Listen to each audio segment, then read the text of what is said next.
Two ready to go. First things off, it's going to be Chipp versus Soul. So it's about the one-player games. Right now, we're looking for speed runs. Who gets to kill each other first? One of them gets to do a bunch of dive kicks for free and make sure you don't play the game. The other one hits you once and your whole health bar is gone. So let's see how things start off here on game number one. Early on, what we're going to want to see is the Chipp player. Obviously, he's going to try and establish mix-up as best he can. Look for those jumping 2Ks. And there's the answer straight away from the Soul. Looking to go for those Volcanic Vipers, any DPs that you can. If you get that clean hit DP and have meter, Chipp's health bar is just evaporated.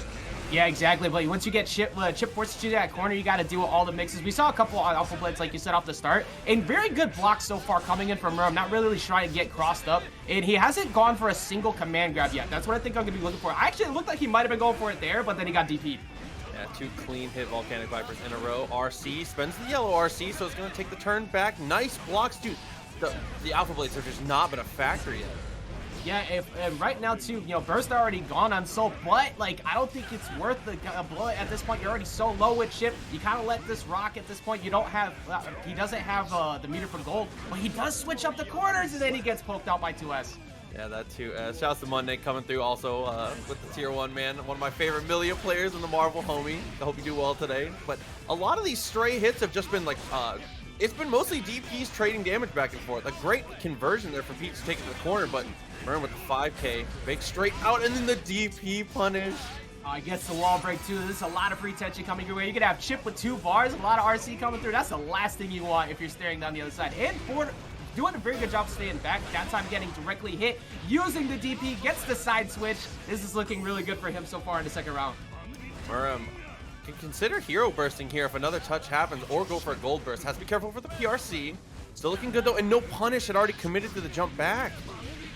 Yeah, that 5K just gonna back him off. This is already a lot of damage. That is the wild throw coming through. Going for it, stagger pokes, doesn't go for the grab though, keeps the pressure up, and he dies after the amazing round that he had there. But that's just what it be like sometimes in the life of a Chipp player. Dude, and Murim with the stagger pressure there, he did 2K 2S. Like that is a genius level way to go for a frame trap, because at this point in the game we've gotten far enough into Guilty Gear to where we are used to a lot of the basic frame traps, the cookie cutter stuff that everybody seems to lean into. Just going for things that Gatling and just delaying them is really like the new meta that you have to bite on. People are used to the conventional stuff, so you got to start throwing in those little tricksies like that, you know. Yeah, especially as a Soul player, right? Like, everybody's looking for 5S, everybody's looking for 2P and stuff. But now, the way he's been mixing it up, granted, you know, Peach hasn't really respected him while he's directly next to him. There's the first command grab, though, finally coming through. Yeah, and I like the no respect, and that, I think, is really where the meta is headed here. Getting the gold burst on reaction to the command throw. Looking for the PRC back, couldn't get anything to follow up. Nice punish on the instant PRC, too. He knew he was going to go for it. Oh, goes for the single hit, and it goes right for the command grab again. I like the change-ups, and instantly into the charge dust. That should be the round right there, as long as he doesn't trap it. I spoke too soon. Oh, no. Oh, okay, still able to close it. I was going to say, Murim, we had already seen Murim come back in a situation like that, so you have to be very careful here, especially as the Chipp player. You cannot leave damage on the table. It is death by 1,000 cuts, so don't miss one. We don't want to have to add one to the list. Then the other side, death by 1 punch. You literally can't let Soul out of corner and get him free. But this is exactly what Chipp does so well. Gets the wall break, keeps the mix-ups. Already has 1 bar attention, so maybe go RC off the start. No, gave him the respect, because he knew he was just going to jump in right away. Daggers there with the Rekkas, gets another command throw, has an RC if he wishes, and he does. The burst is there, and Murim, see, hold your burst as long as you can. Yeah, that was really solid. Still ends up closing out the round right there. You can see that Murim was waiting. He knew Peach was going to be waiting for it. He's already down a whole round. Burst is going to be coming, but either way, still found the kill. This is why I love this game, man. Rounds go so damn fast. And that's really I'm pretty sure that's in the art of war somewhere, is hold your burst but not for too long. It ended up working out really well there. You always want to be careful about bursting in a position where a player will normally go for an RC. It is very easy. I dote on this all the time because it's important, though. It is very easy to visually confirm if your opponent is bursting during an RC, so you have to be careful about how you time those. It was good timing from Murim, but Peach, again, is able to even this up. So at 1-1, You know what? Off the backdash? Oh my god, you know what? Keeping the pressure up. I mean, like you were saying, man, quote from Shungju himself, if you believe hard enough, your buttons are always plus. Right now, this is basically a character who lives by that code, gets the, tries to go for the cross-up, immediately met with the 5K, which is an annoyance to everybody's existence. There goes the red RC, though, keeping him and pushing him right to the corners. That's going to be able to get the wall break here. Doesn't quite have an RC, but the positive bonus is going to matter a lot. Murim is really one touch away, and there's the Vortex. Oh, but he mistimes his 5K. Has wild throw to follow up in 6S. Oh, little jittery from Peach there. You got to keep your feet on the ground. You have to respect that 6S. Yeah, everybody wants to press buttons on Wake Up, and that is one of the few buttons you never want to try to challenge on Wake Up. But still, though, the way that Peach was playing, I think we could see something solid. If he can get the corner back, but already 6S drops the combo, though the DP's going to get him out. Yeah, Beta Blade is looking good. Volcanic Viper gets punished here, so we're walking to the corner, one step at a time here. Peach is trying to bring this back. Good on the instant air dash, and looks like he might be able to break the wall in the next touch. Gets another throw. I like it. Then goes for the command throw, too. No meter to finish it out, but it's just one touch away, and there it is. And an important note there is Peach went for command throw, and Punish came up on his side. He threw a Volcanic Viper there. If you time that well enough, you can throw Soul's DP like pretty consistently. Oh, you know what? No respect as well from Murim right there. This man has refused to let Peach shut him up, and that's what you have to do. You have to establish that fear in this Chipp player. Red RC coming through. There's no burst, but he chops it again. However, still in the corner. Proxy is looking pretty bad for Peach. Okay, gets the Beta Blade. He's back on his feet. Volcanic Viper, dude, the swings back and forth. The DPs are just, oh my god. I love the amount of commitment they're willing to put into this. Oh, my man looking like Chun-Li just dipping around up in the skies, but it doesn't matter. Gets smacked out. Anyways, here comes the Bandit Bringer. You ain't doing a damn thing about that. You had, I mean, he had barely any meter left for FD too. He was gonna have to hold the mix up afterwards. That was very well done by Murim.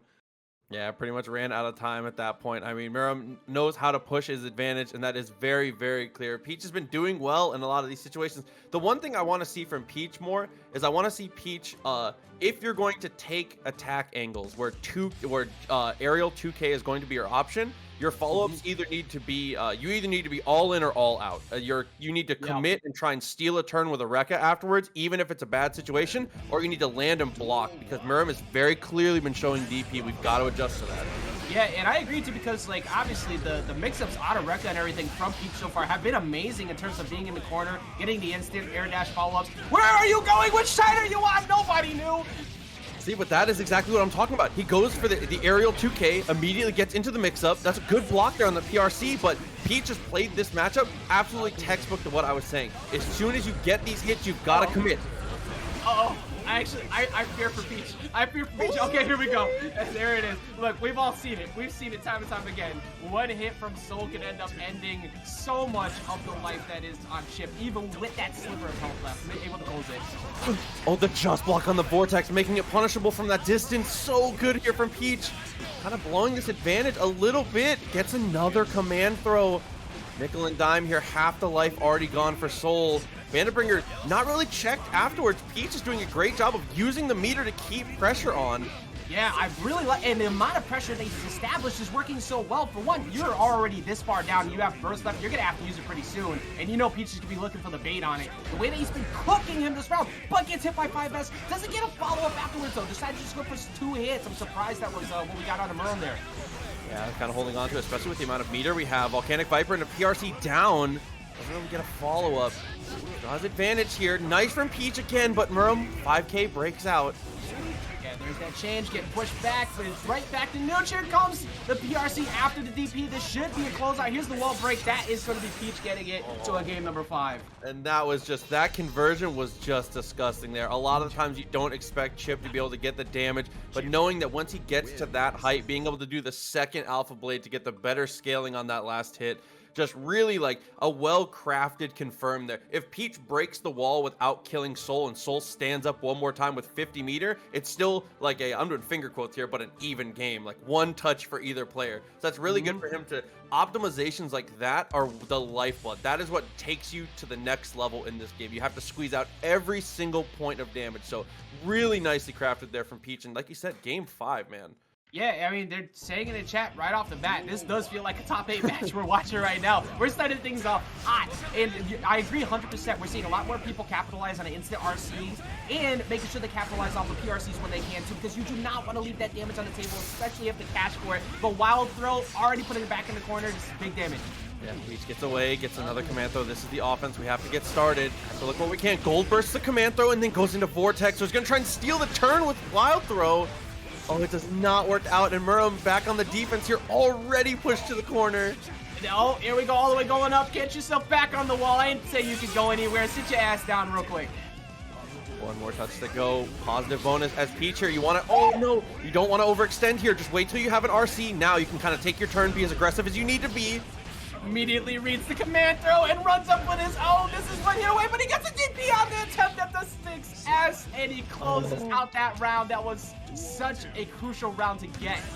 That's the potential. The final round here actually baits out the Volcanic Viper, looking again for the command throw. Murim starting to get a little too aggressive with the DPs. Gotta be more careful here. You do have a burst available here soon, but you can't risk it against Peach.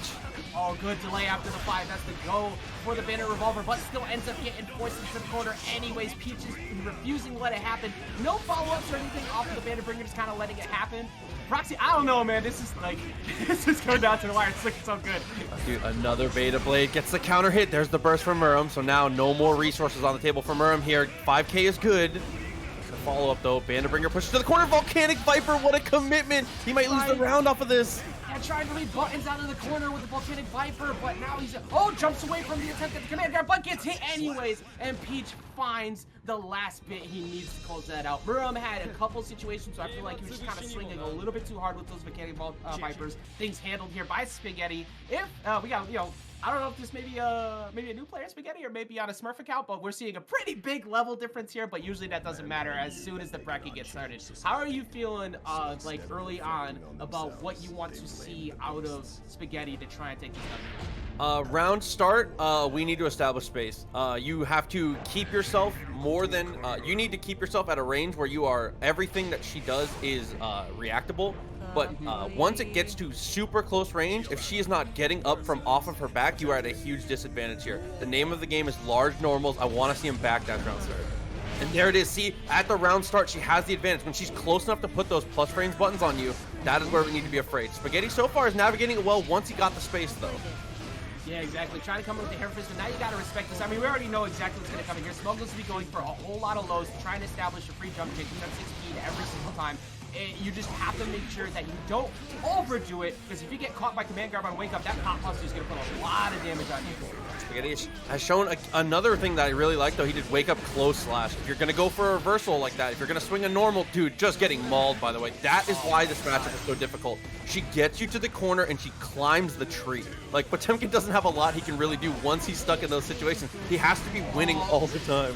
And it's just coming to fruition the same way we expected. Like, we talked about all these lows at the start. We just saw overhead to close out the round before. Then 2 overheads there, immediately going for the low. Smuggles is consistently going for high-low mix-ups very well, and it's catching Spaghetti off guard. Got the 2D, another nightmare button there. Tried to go for a reversal, didn't come out, so this is going to be a wall break with the super. Potentially RC this if he wants to keep corner too. Noah's going to let it rock, so now this is a safe jump here.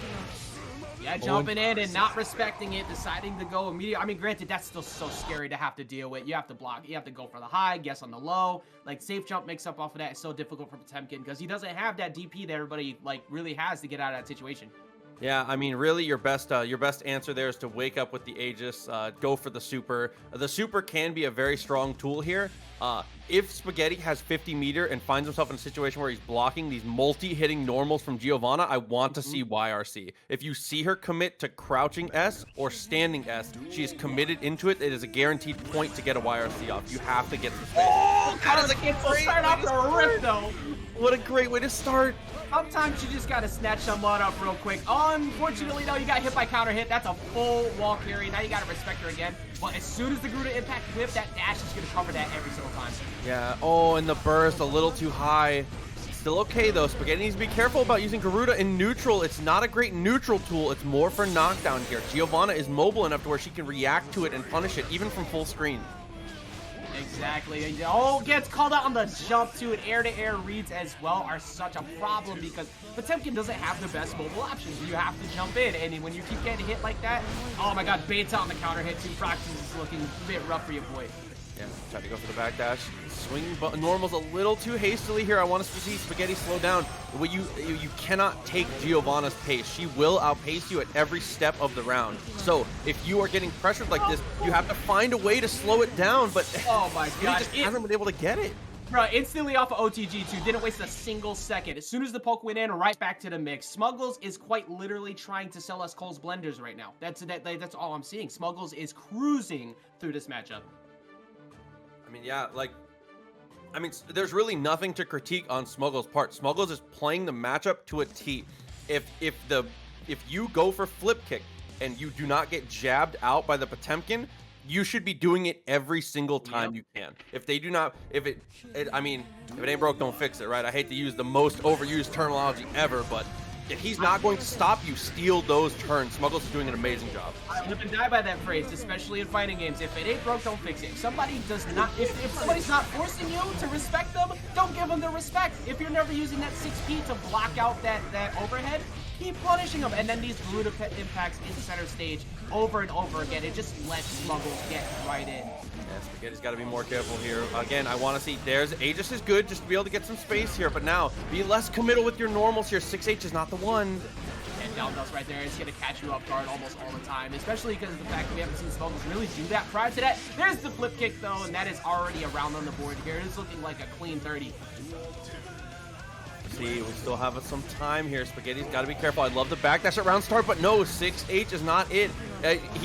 It feels like Spaghetti is feeling like he needs to do something to win this, then that is not how you win as Potemkin in this matchup. It is more about stopping Giovanna. You need to make Gio feel desperate here. If Potemkin is the one reaching, then it's not going to work out. He's got to be so careful here. Only has the burst left. I'm sorry, man. I'm feeling desperate for somebody call the coroner. Somebody please. Somebody call the call 911, please. Oh, another whip punish, man. Smuggles' movement has just been incredible, doing a great job. Right now we get to see Gatmo, and that is a funny name. On the other side there. I mean, hey, you know, you are a Remi player, so at least you understand what you're talking about. So going into the first thing here, we got Seikatsu versus Gatmo. So the first question here against Zato is always, do you know when Eddie setups are real? When he puts you on your back and he switches in and calls out Eddie, there's a lot of the time there's gaps unless he does very particular thing. Seikatsu's first test is, when you do eventually end up on your back, do you know when he's going for throw? So far he's looking good though. He's winning out with these big buttons. That's the right way to play Mei. Overhead kiss potentially. No, wakes up with a throw. Yeah, and you know, one of the things, especially with this matchup too, as Zato, is establishing control against Totogeki, making sure that approach isn't safe. What we've seen, you know, starting things off here, Gatmo had a good lead, but Seikatsu immediately entering back, not respecting the run up though, and gets hit on the dust. Your burst is already gone, and that should be the round going here to Gatmo. Oh, never mind, not enough. I thought it was enough. BRC forward. Oh no! In that situation, if it is a plus frame situation like that, where they get to get up first, if he BRCs forward there, that 2P, you cannot do anything about it. You have to kind of hold it. Yeah, so everybody wants to swing out of that situation, but Blue RC coming through every time. Oh, have one, have two. The worst thing that ever happened to Dolphins PR teams is Mei getting released. Of course.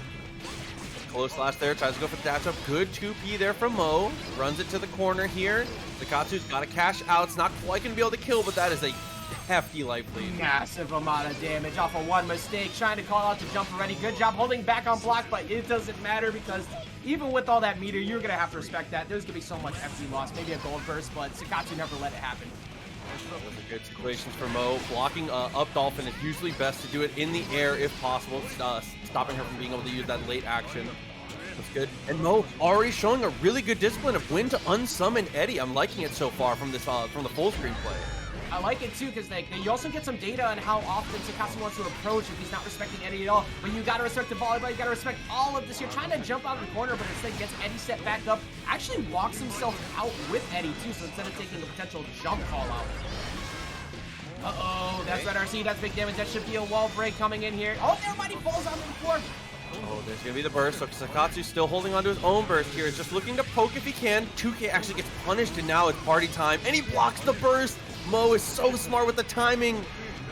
This is huge. Do you block the overhead again? Instead, just goes for it. Goes, runs up for the grab.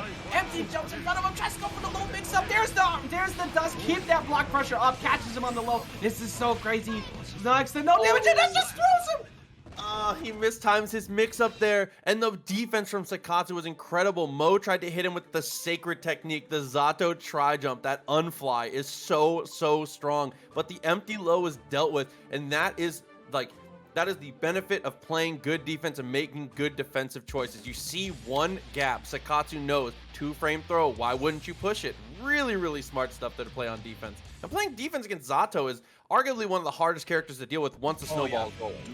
Oh yeah, absolutely. Like you're just saying, you know, having to deal with the empty jump and then having to deal with also the potential of having Eddie all over you, and then somewhere in the mix of that, you know dust is coming. But there's so many lows, there's so many things you have to respect. Right now, speaking of said lows, we're using that as a way to check any of these approaches from May, pushing them already back to the corner. Almost has 50-meter built up here, just has to do a long block string, and you see he spaces. Oh, that was a great throw. Oh, and the wolf punish! Okay, Seikatsu winning out on some great defensive choices again. I'm really liking the way he plays. When his back is against the wall, he's playing his best right now, and that's what we like to see. That was an amazing block.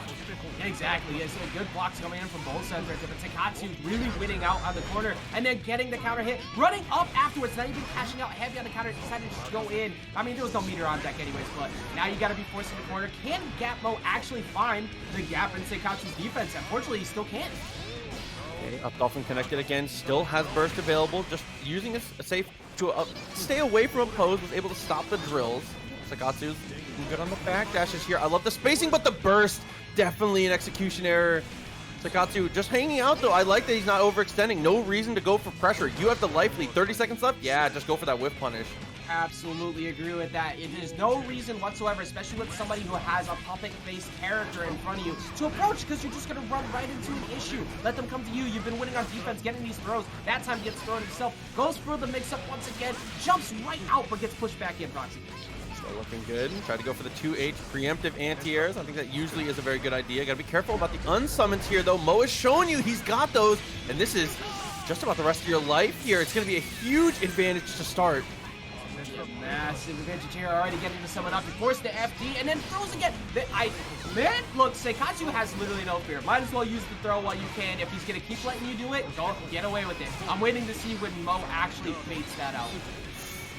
Okay, trying to go for the dolphin here. Seikatsu can blow this game open on any touch. Has 50 meter. There's the PRC. Oh, and the backdash from Mo. Able to get away with it. Seikatsu, yeah, not long for this world on this round. That was good discipline for Mo too, because a lot of times in that situation, you're expecting the run-up throw coming.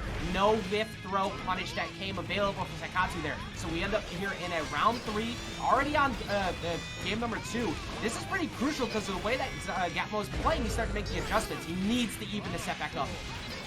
Oh, and that was just so optimal there from Seikatsu. Unfortunately, the combo dropped, but it didn't matter. Was able to pick it back up. Going for that BRC. He goes for the BRC forward, knows he gets close slash, and sees. You can visually confirm, because part of the reason why this HUD is so nice is because everything is very clear. He can visually confirm that the opponent is still slowed down, takes a micro step forward, gets another close slash. Again, I hate to doubt on it over and over again, but the optimizations are so important. I love seeing that there. 100% agreed, and I think one of the best things that we're seeing out of Seikatsu so far is the defense, but also, like you said, the optimization of meter. It's just been so much better. Even though Gapmo has good pressure, he hasn't been able to just find that big damage opener other than that first time at the beginning where he caught the dust. He hasn't really found that opening again in the corner. He keeps getting thrown out there. There we go with a good anti-air, though. Can he keep this up because he's been consistently getting grabbed? There goes the burst.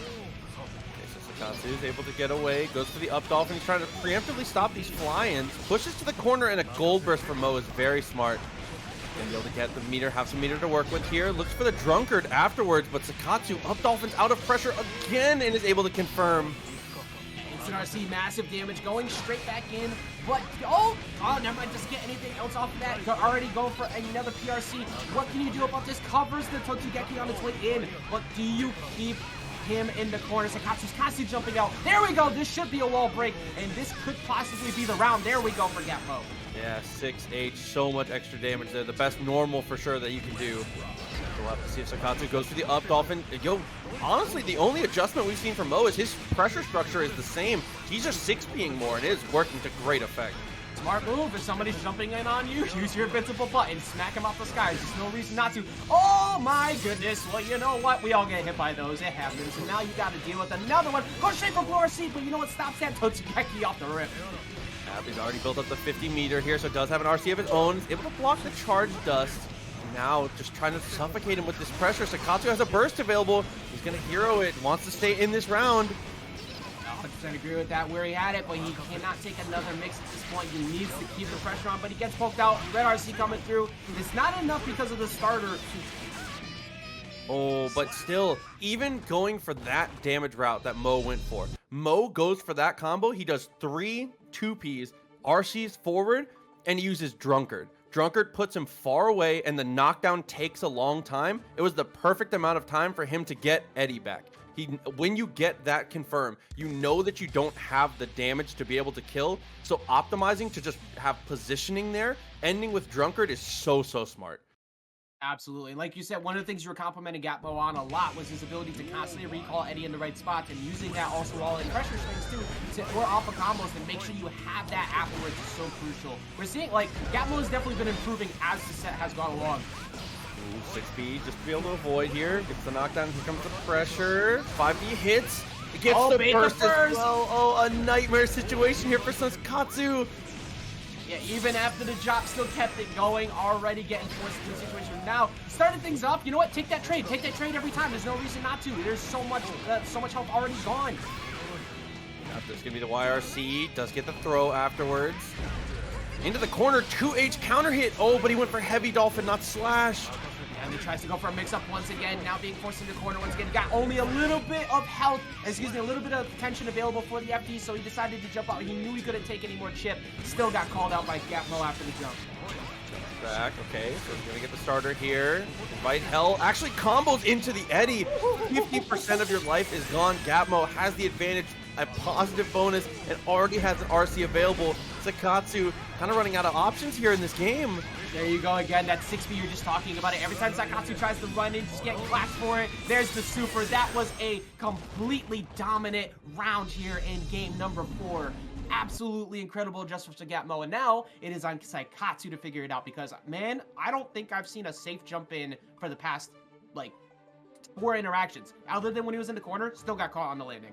Yeah, I mean, that's one of those things, too, that we talk about quite often, lovingly, in my home game of Marvel, is sometimes a 0 game can happen. Sometimes a Zato game can happen. Sometimes Zato will hit you with 99-second invite hell. He will summon Eddie. You will just black out and wake up, and you lost the round. Like, that actually happens all the time. So, I appreciate the fact that you now just put Rungeki in my head over and over and over for the rest of the night. But that's how games can go, though. Like, sometimes Zato will just knock you down, and there's not a lot you can do. You can't block forever. So, True enough. Seikatsu just has to put himself in a better situation. You cannot let him establish that knockdown. If Mo gets pressure, Zato will run you over. The character's designed to do one thing only, and it's this.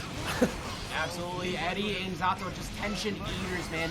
All that meter you work up just gets forced away. You have to play a bit reckless to get out of the corner. Even though he's been slowly getting back in, tries to go for a sliding low, but doesn't get anything out of it. Good blocks so far from Seikatsu, somehow getting through all of this and does not get hit afterwards. That was incredible defense.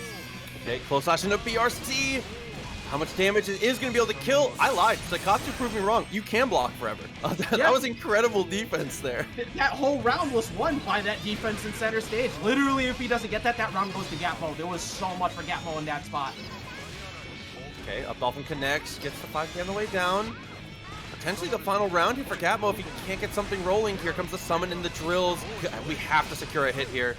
Oh, okay, so a couple hits on low, goes for super to keep the pressure up, not trying to give up his turn. He gets the hit, but Blue RC's out of the corner, doesn't get the punish there on the counter hit available for the throw. You see him trying to jump his way out, but he continues to hold this pressure here.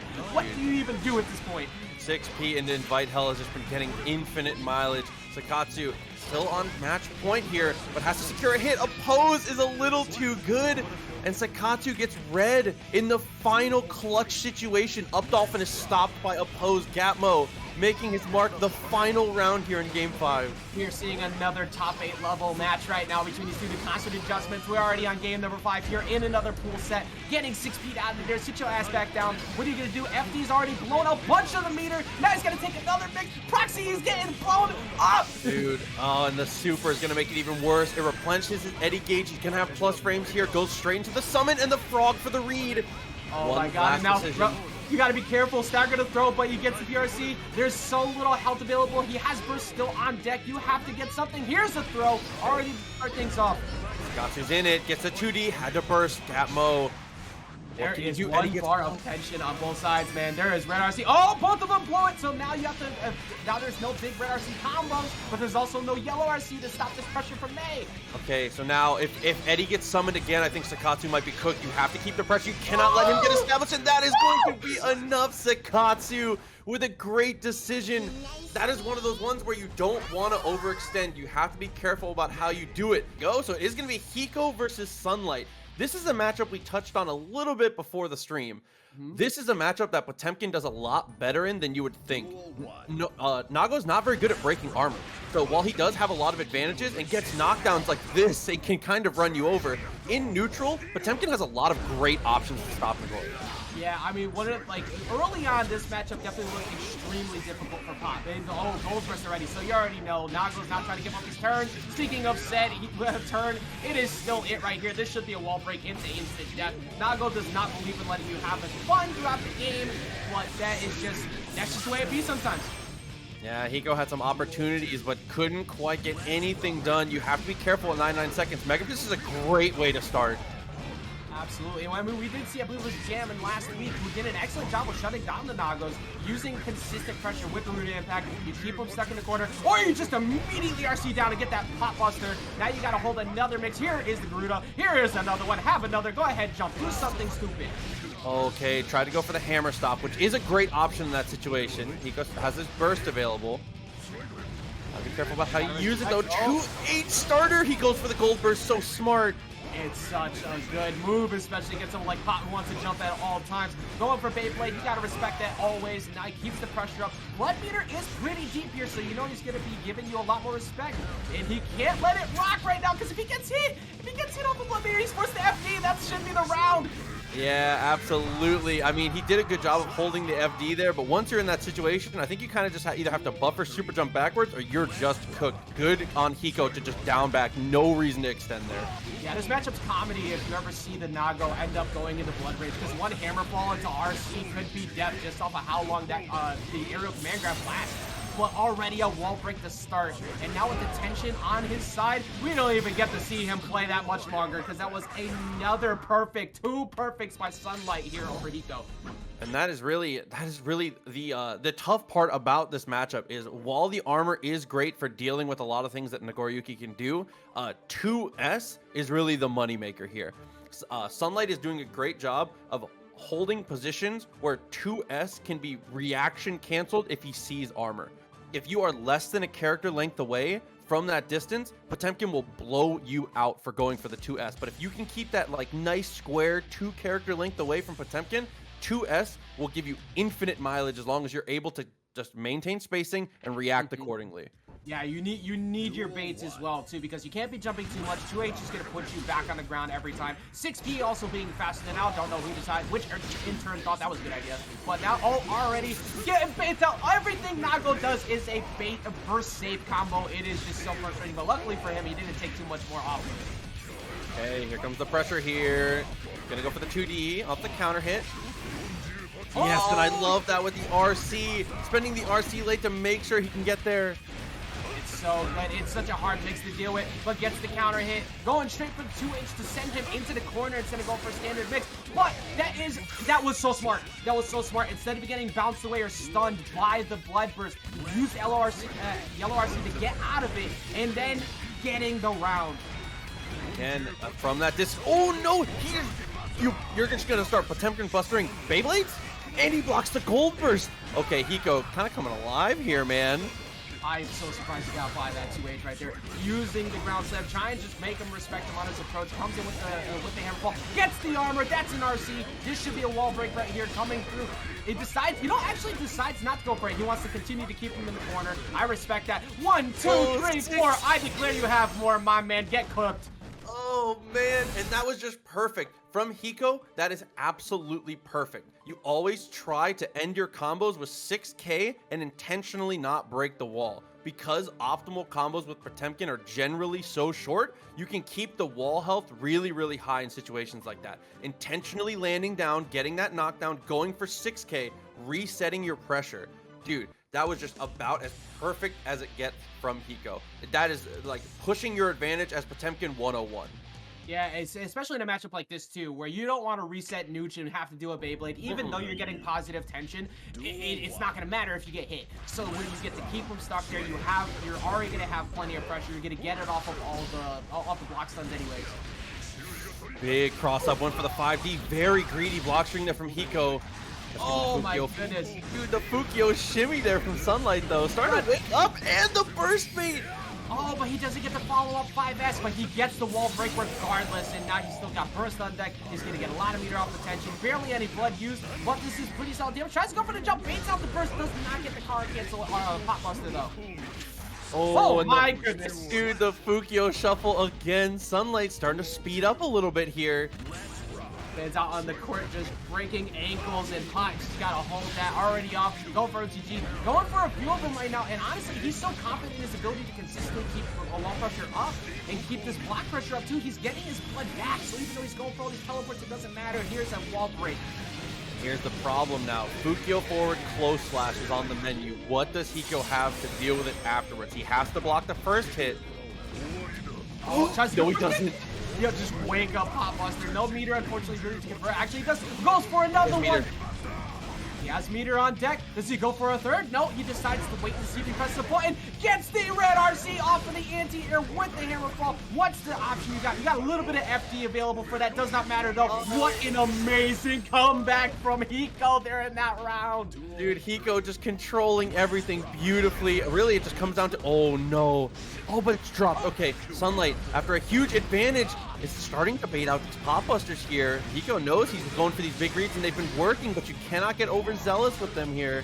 Oh, just sit on him real quick. Give him the cheeks. It's his birthday. Have the cakes. Oh, that is going to be a super. Did he block it? He did. So he comes through. That is a meter already wasted. No defense, but just OTG already going right back in. 2S pressure. And he gets caught by the Beyblade. Doing a good job of jumping over, though. Got to be careful with the chip here. Slide head is good. And he gets the close slash afterwards, so he is going to get a mix. One more time. That's a reaction there. That is a confirm from Potemkin. Oh, go for it again. Are you going to jump? No, sir. He wakes up with the super. This should be a hard punish. Yes, it is. He finally punishes him for going for so many. That could have easily been HyperHICO's round, but Sunlight found it. But I love this matchup, man. People die within literal seconds. And that is one of the scariest parts of that is if HyperHICO is 3 steps backwards there, that clashes and he can cancel into anything. So he can actually from that distance can clash and just slide head or do it again. So a really scary situation that could have come up in HyperHICO's way. Sunlight did a really good job of dealing with it. 2-1. It seems like the momentum is slightly in HyperHICO's favor, but Sunlight has still been able to clutch up, and that's really what matters in the end. Exactly, because even with all that damage on board, you have that available too. And you also don't, it takes so long. These characters with the highest health pools having to deal with the longevity of this match. You can see a slipper on one side and it won't matter. Gold Burst again is actually blocked. The risk gauge kind of high here for HyperHICO, but still okay. After the counter hit, he just tries to buy space, a little greedy on the confirm.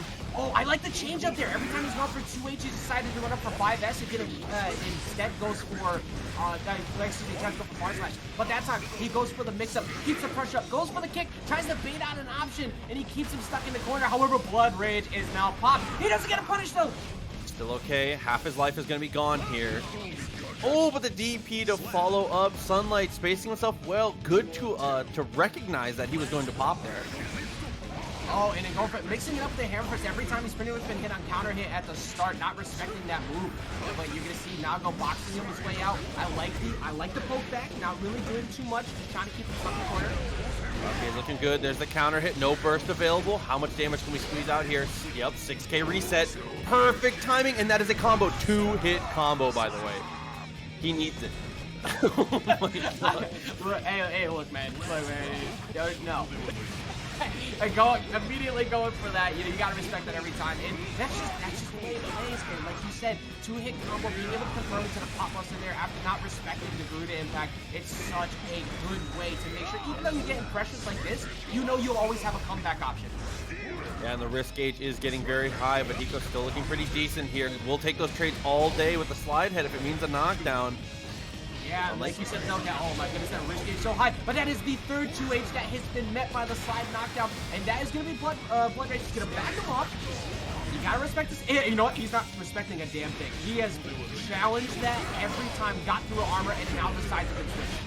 Oh no, the Alpha. Dude, he went for the Alpha Blade. It actually gets countered. Sunlight, is this going to be enough to kill? It will be very close. I think it might just be enough here. No, it's not. No. Oh my god, this is a super timeout, but he beats him out with the aerial on his way back. And now we get to see Coach Steve go full guerrilla tactics mode on what is another version of that, but with a dolphin. We got Tuboware with the May versus Coach Steve with the Leo. This is one you were talking about before we hopped on as well.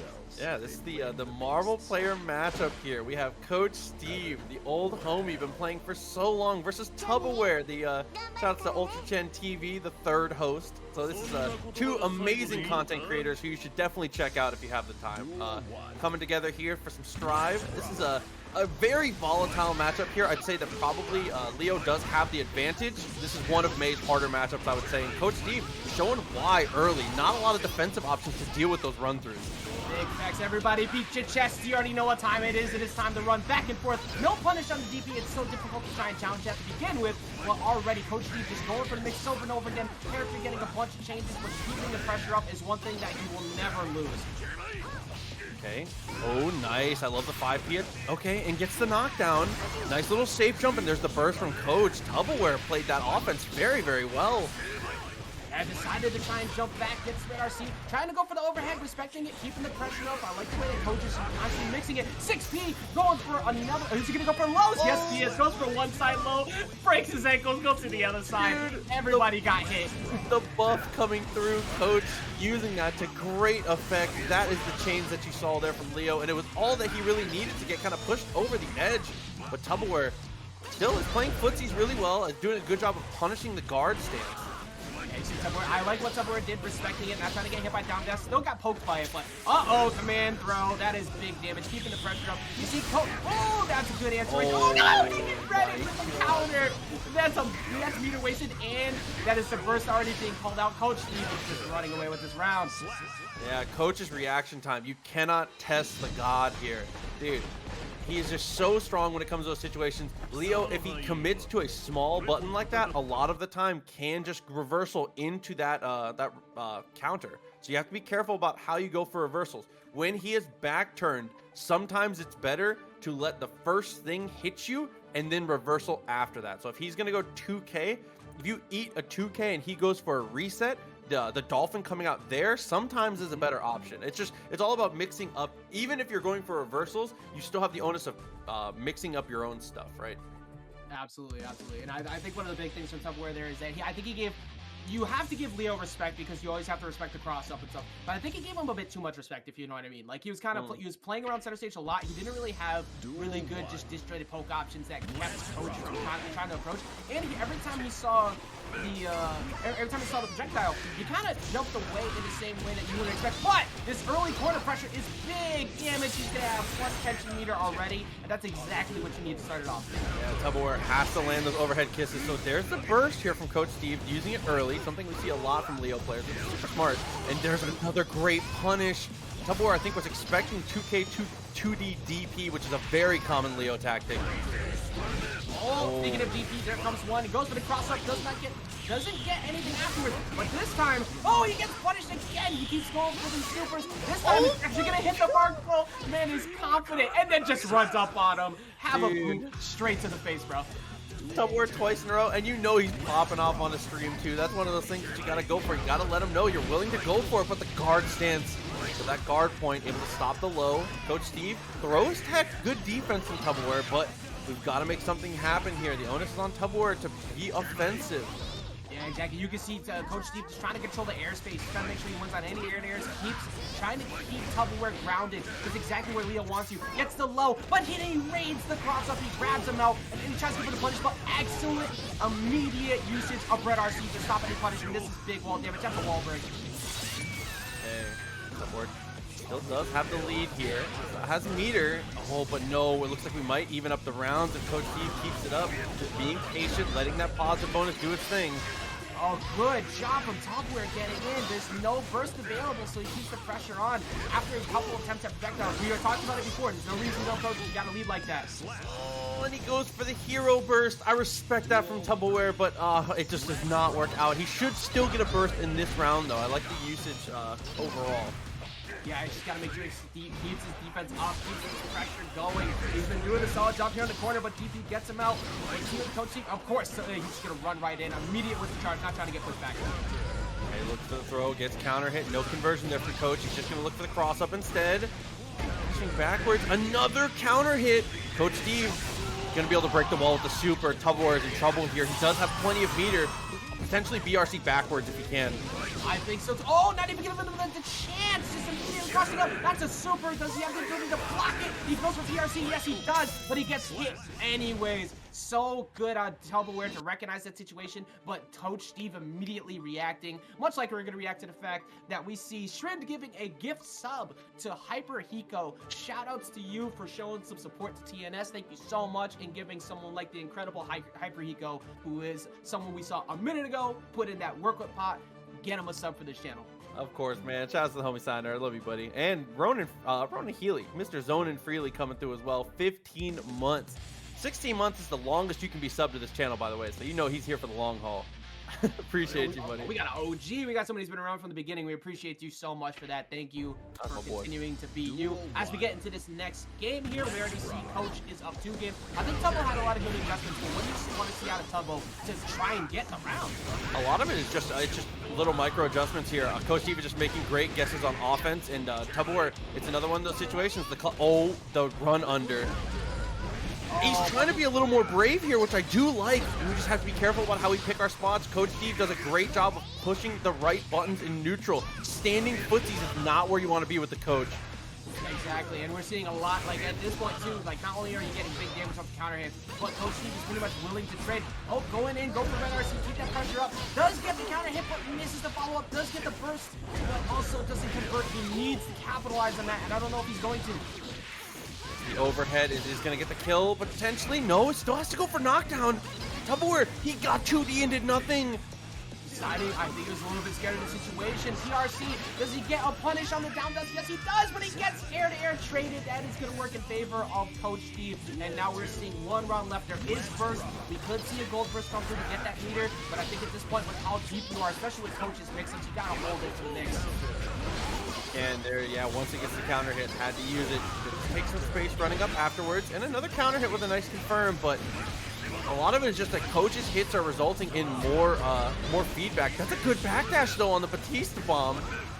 Yes, sir, but he gets forced back in, going for reverse beat. What is he doing? He decides to back off, goes for projectiles. There's no reason to overcommit here, just continuing to poke, tries to go for down dust as well. It's just looking so grim for Tubbo as we see the Red RC go off. There's nothing to save him, and that is going to be a 3-0 going into Coach Steve. Dude, a really, really nice showing there from Tuboware. Just fighting it out in every single situation in the end of those games. But Coach, just a little too clutch. One of the finest Leos that we've... But we're going to have Sneed coming through on the Kai. So Kai versus Axel. I know that you are a Kai player yourself. How you feel about this matchup, hey, Jack? Oh, man. Have you ever not had fun before? We're about to see it. So started things off, one of the things you got to establish is being able to get past the air-to-air games. You want to make sure that you're 16 any opportunities you can.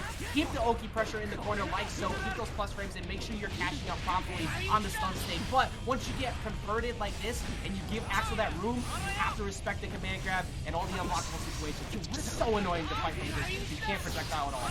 And there's that big change, 5K, 2D into Snail. So that's really, really strong there from Axel, our Canadian Axel player here. And so far, when Sneed has gotten close, Sneed has done an amazing job of using. Oh, are we gonna see a new promo? Oh, we got those, baby. All right, keeping it up. But there it is, coming in with the full direct. Now you gotta respect the wake up here. The new change to look. It's nice to have the actual poke tool. Oh, big damage, but I respect that. You burst there. You do not want to take that because that was easily gonna be a wall break after 5K into forward heavy slash. And this has been so good from Sneed. Gets hit by the dust, and that is round 1. Dude, Sneed's offense was incredible there. His use of 6K, that +4, stealing so many turns. Tried to go for the run-up throw there, but couldn't quite connect. Remi doing a good job on defense. Yeah, it's so crucial that you mix up your timing on the dust as well because we don't have any overheads, unfortunately. We got that. They removed it. But now, dealing with this, like you said it before, Remi, excellent while he kept out. But when Sneed has got in, there's the stagger into the throw. We all know what's coming. OTG, keep the pressure up. Trying to keep it, but good job getting the anti-air there.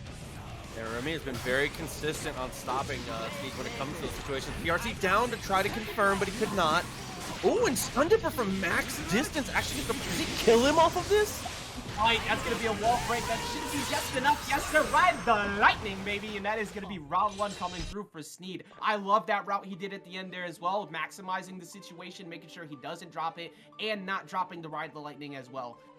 Yeah, that was from max distance Stun Dipper. I mean, that's one of the big changes. Stun Dipper obviously being a little more consistent here. That was one of the most frustrating things playing Kai in post-patch, was waiting as long as you could, trying to space it perfectly, going for Stun Dipper, first hit, second hit one block, Clawbuster, or something just dumb happens to you. It was so much fun for getting a reward on hit and then losing the interaction. Like, hey, I poked your toes, but now I'm dead. Oh, gets immediately jumping in with the slash trying to keep him back. Good job on the air-to-airs. I think that Sneed has done an excellent job of controlling the airspace so far anytime they've gone airborne. And Remi is just 100 for 100 on 2S on these attempts at flip kicks here from Sneed. Sneed's doing a good job of weaving them in though, finding opportunities for it, and there's an amazing throw from Remi. Going for the throw. He hasn't had a throw situation yet, so you know, Sneed really not expecting to have to match out during that spot. Now this is looking exactly what becomes an issue with this matchup, trying to deal with all this pressure. And now that the leader's gone, you already know Ride the Lightning conversion is not there, so you're not getting the wall break, nor are you dealing with any red RC strings. Very, very well played by Remi in that round. An important thing to point out here is that Sneed never really has had an opportunity to burst here. I think against Axel, generally the game plan is to look for a good opportunity to gold burst just like that. On cue. In the future, my friend, already catching it, and that is going to be a wall push. This should be a wall break, exactly. Now you're going to get even more tension, massive damage on the Sneed. This is looking like that first round barely even, and like it never happened. Okay, and still, even with his life at a pixel, hasn't found an opportunity to really use the burst in a positive manner here. Well, this is where Sneed has gotten his work done, trying to go for the stab. He's going for 5K. He's done an excellent job as well, like you said, with the 6K, is trying to keep that pressure up. He's really not getting 6P too often on these Folger arcs. I think he's trying to bait Axel to go for one of them so he can get a hard counter hit punish. Okay, 5K into the dash back. Risk gauge very, very high. Be careful how you deal with this. That's a nice hit. Still doesn't work out from there, though. Gets the plus frames. And another knockdown. Sneeds is actually bringing this back piece by piece. Goodness, he got the hit off of the down dust, which gets you that conversion into the wall break off of the 5H. Excellently played by Sneed. I thought this round was over. Oh, that's big damage. This is hard knockdown setup. You got to do it. Oki keeps the pressure up and gets the counter hit. Dude, he reacted to Snail with flip kick, and it just worked perfectly. Sneeds is off to the races, and Remi on the rope. One more touch will do it. He's gonna have to look for a gold burst. I love what he did there too, because he instant RC'd to make sure it was unburstable. He made sure that the wall break was going to happen, and now burst goes through. Dude, what? Like, Sneed just ran that back so well after he was getting his ass beat at the beginning, and then Remi just had to hold that L, bro. I mean, and that's one of the hard things is a perfect against Axel is not something that happens. You're telling me he never even got to Rensen? Like, that is an incredible thing there. And it's to Remy's credit, Remi is using FD about as good as you can use it in this matchup. The places he's FDing, he is making Sneed whiff in really uncomfortable places with FD, which is the perfect way to use it. It's just Sneed is changing up at an alarming rate. Remi has to keep up the pace of adaptation. Sneed has shown that he's adapting at just so quickly. You have to do the same, Remi. 100%, because as you know, with Kai, you have to make sure you make some games on point. You only have so many to do. But when you get hit like this, it hurts so much in the actual match because now he's got that tension coming to him again. He is completely untouched. But we did see before, sometimes that doesn't even matter. Stun state coming through, keeps the pressure on, and he gets it back on, while Axel not having anything to do with that. That's a classic Dalsum conundrum. You're winning until you're losing. You have to be really, really careful about how it happens. Again, the FDs from Remi are so smart. He only gets out of the corner there because of the way he blocked. Remi is, if you are an Axel player and you have played against Kai's, go back to this match. The way that Remi is FDing is literally perfect. I cannot stress it enough. I agree, because that 6K is going to lead to a potential stagger that might be a throw, or it might be a punish on a heavy counter hit. And he's doing an excellent job of stopping Kai from having anything to work with. Sneed this is looking like what was about to be that last game. Sneed was able to make the comeback, but I think I like what Remi's doing here. His purple RC in his back. He's not trying to challenge him in the corner whatsoever. He's just holding center. This is exactly what Axel wanted.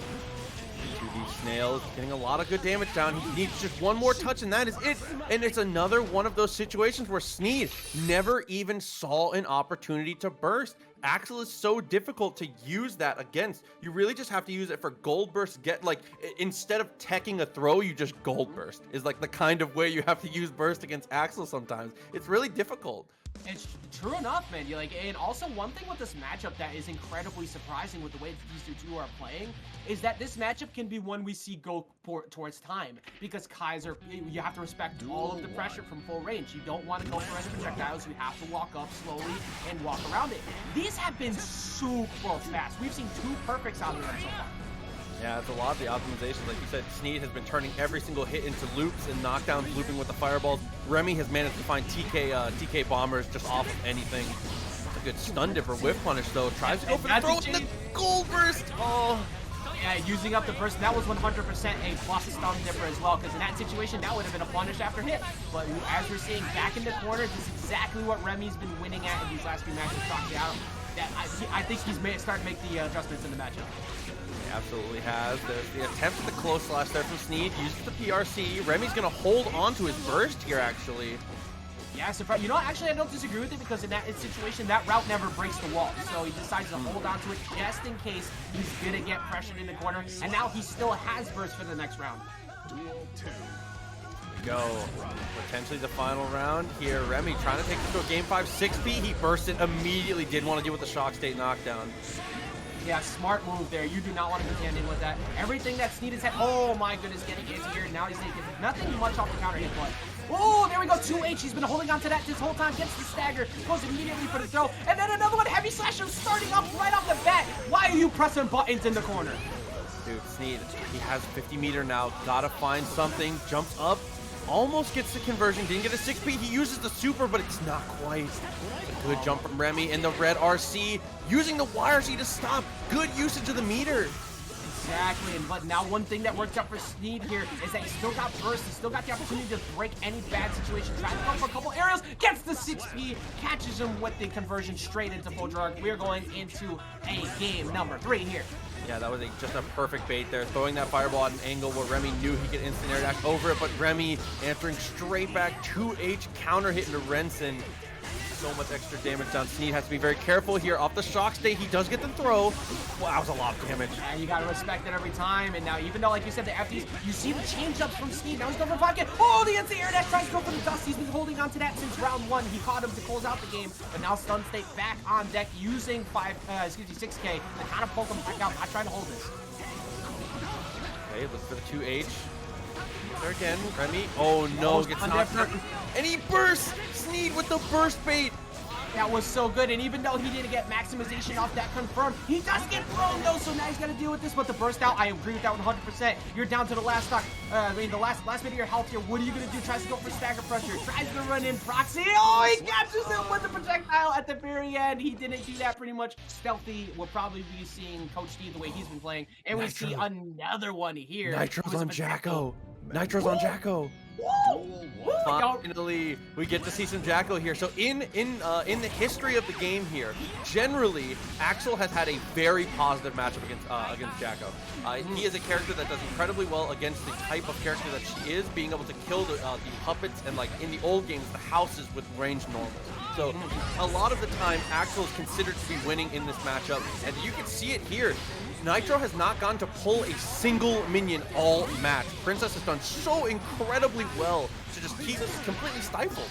Princess is just straight up destroyed. Oh, well, all right, here we go. Now you got to deal with the mix. You got to deal with the pressure, and that's Red RC. Here comes the children to deal with the fight. But I like the yellow RC there, trying to get out. But here's the mix. This is the problem. This is the problem for everybody. Once Jacko's got you here, you get smacked in the face sometimes. That was well played by Slim. But oh my goodness, was that getting scary. That jump H was really, really good. Princess Slim has been doing so well. But now Nitro again. Here comes the pressure. Last time Nitro got the situation was already at 1 HP. So good 5K from Princess. Exactly, you gotta keep that pressure out. I don't disagree with that whatsoever. Use that, and now you get the corner switch. The way that Princess is playing, like, they did a really good job of keeping them stuck. Good defense so far from Nitro, but eventually you get hit, and look at that damage. TK bombers so much. Nitro, stuff left here. Tries to go for the dash in, catches the low. Oh, there's an opportunity here. What a block from Princess, and a back YRC. That's exactly what we talked about earlier with Eddie. Use that YRC to back off that pressure. Amazing blocks from Slim, but immediately punishing the yellow RC from Nitro. That first game was exactly textbook to how you said it. You were saying this was a rough matchup, and even though Nitro got a couple of good situations off of Oki and corner pressure, the rest of the game was all Princess Slim. Yeah, I mean, historically, like I said, through other Guilty Gear matchups, Axel has always kind of been a shadow hovering over two characters, which are Eno and Jacko. And it looks like Nitro has recognized is gonna go with the Soul. So from one of the better matchups for Axel to kind of a struggle here. Yeah, we're going back up the tier list. We're making smart financial decisions is what we're doing here. We're switching back to Soul bad guy. Already getting hit immediately off the start though. But like you said, one of the things with this matchup, even though Axel will keep you up forever, once Soul gets a hold of you, oh boy, is it a bad time. Princess is doing an amazing job of never really getting represented. We're gonna get a time stop here. Might be able to kill off of this depending on the confirm. You decided to approach me, Zarudo. Oh, I decided to jump out and not getting the wall right there. Now you have to deal with Soul in the corner. Already you got like everything above that. But answering back, deciding to go for potential trade. The FD was perfect. FD there into 5K, very brave, and gets the air throw. Princess is just playing everything perfectly here. Princess is on fire. There's the gold burst. That is a lot of meter available to one of the characters you don't want it to have. Good job, FD, but unfortunately, now you're in the corner. Goes for the dust. That's Red RC. Not even going to go for burst, deciding to hold on to it, waiting for the end before the wall break. That was smart on Nitro. Yeah, I just wanted to confirm that the Buster was coming. So Renson. Just does Renson again, close range. Princess is so damn brave with that. And this two-piece Vortex? Yo. Oh my god, Nitro going for Vortex there is genius. Hadn't represented it a single time, even though it is a very strong tool in the matchup. Finally brings it out. Princess already has 2P just buffered. That was so smart. But that was really high level for both of them, man. Oh my god.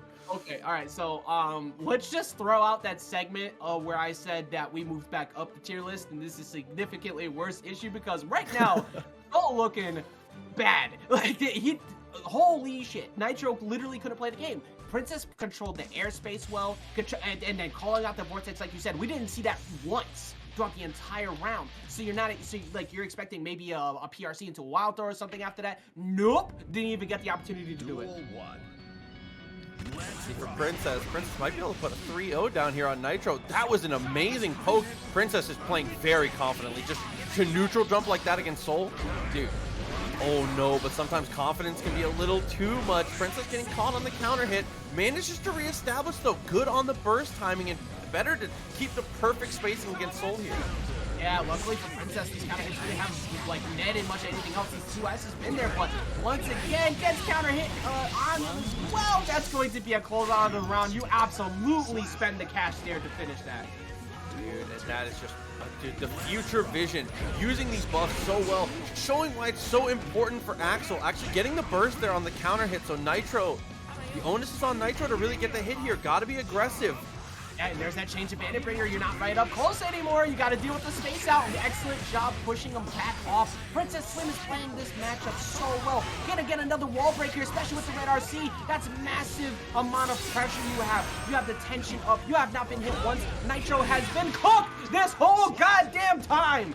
Dude, Princess on the 2H, Nitro still in, Bean actually in loser. So a lot of players that are threatening winning the whole damn thing still in this.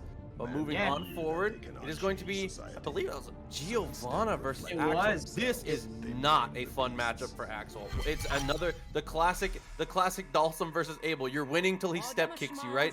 You have such a good opportunity to zone her out, but the second she puts any special move on you, you're guessing. It's just pure guesses.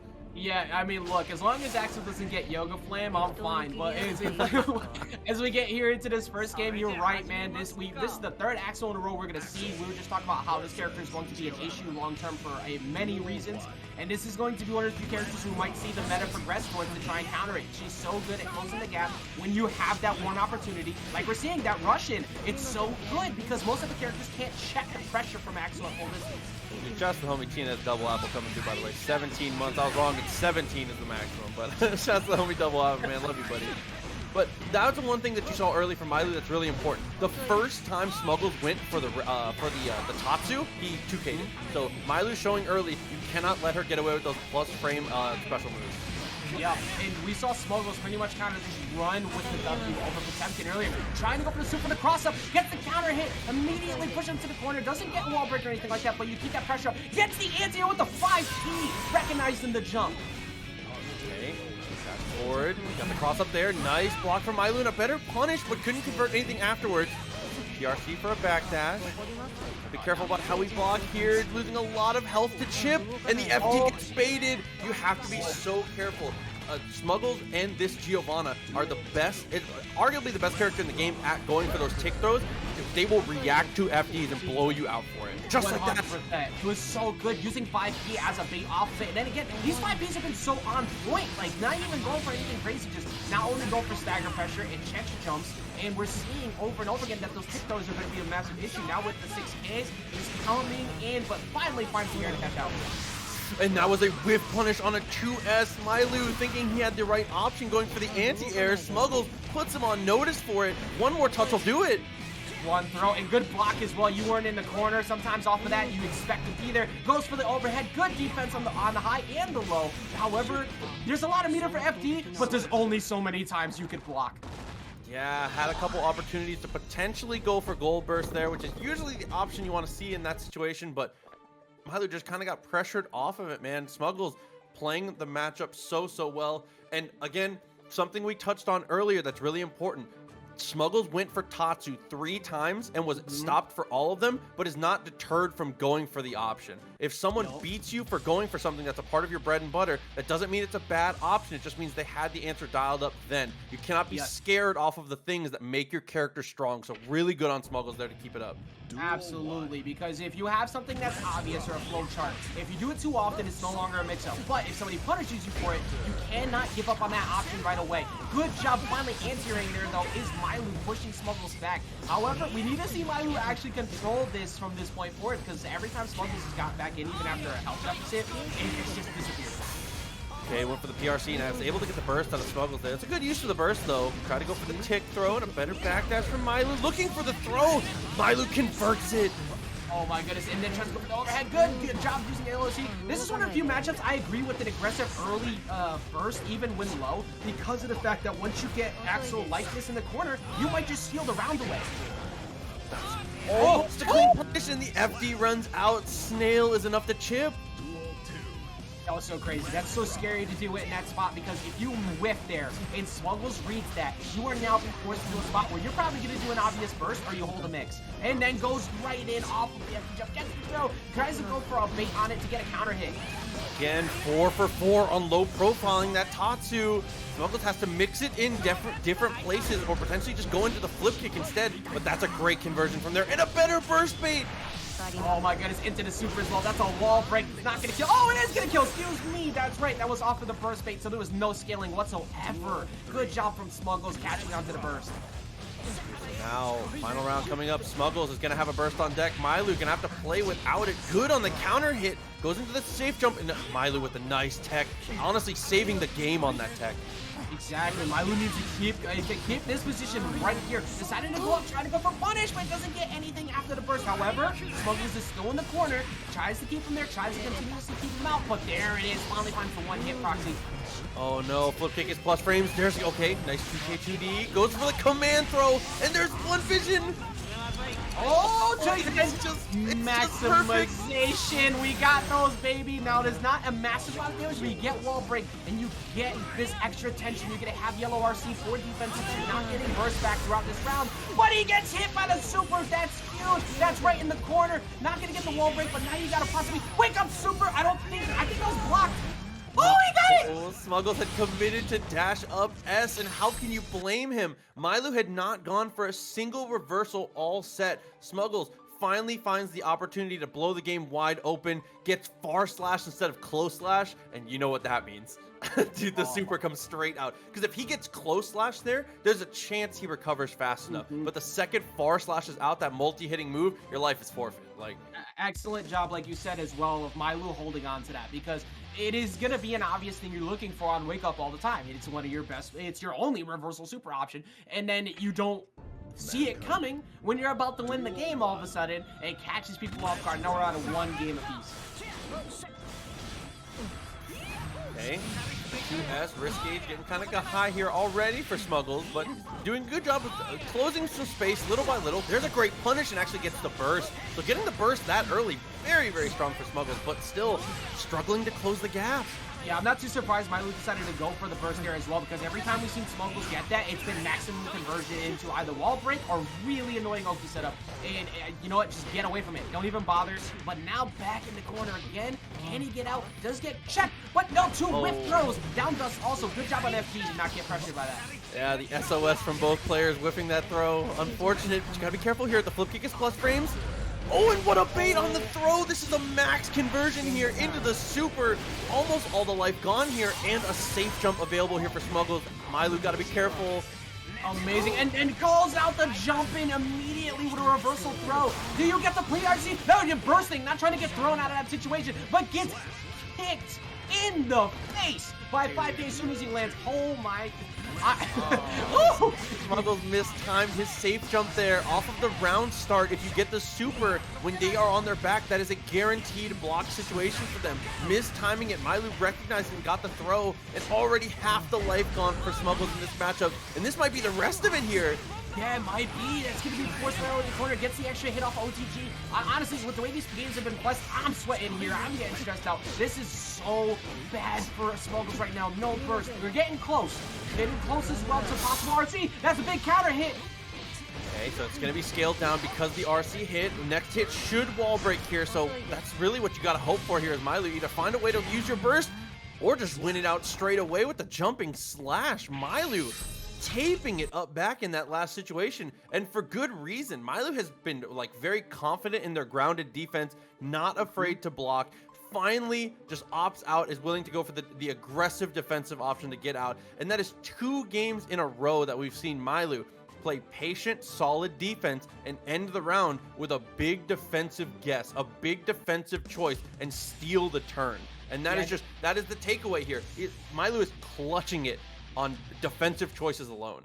100%. And even on that situation right there, right? Jump S is going to trade almost every single time with so many different things. There's a sliver on Smuggles. You have at least 20% left. You win that trade every time. The only thing you lose out on is if Smuggles reads it. So it was incredibly clutch on Myloo to go for that there, where he's barely ever jumped in that situation to put the aerial out.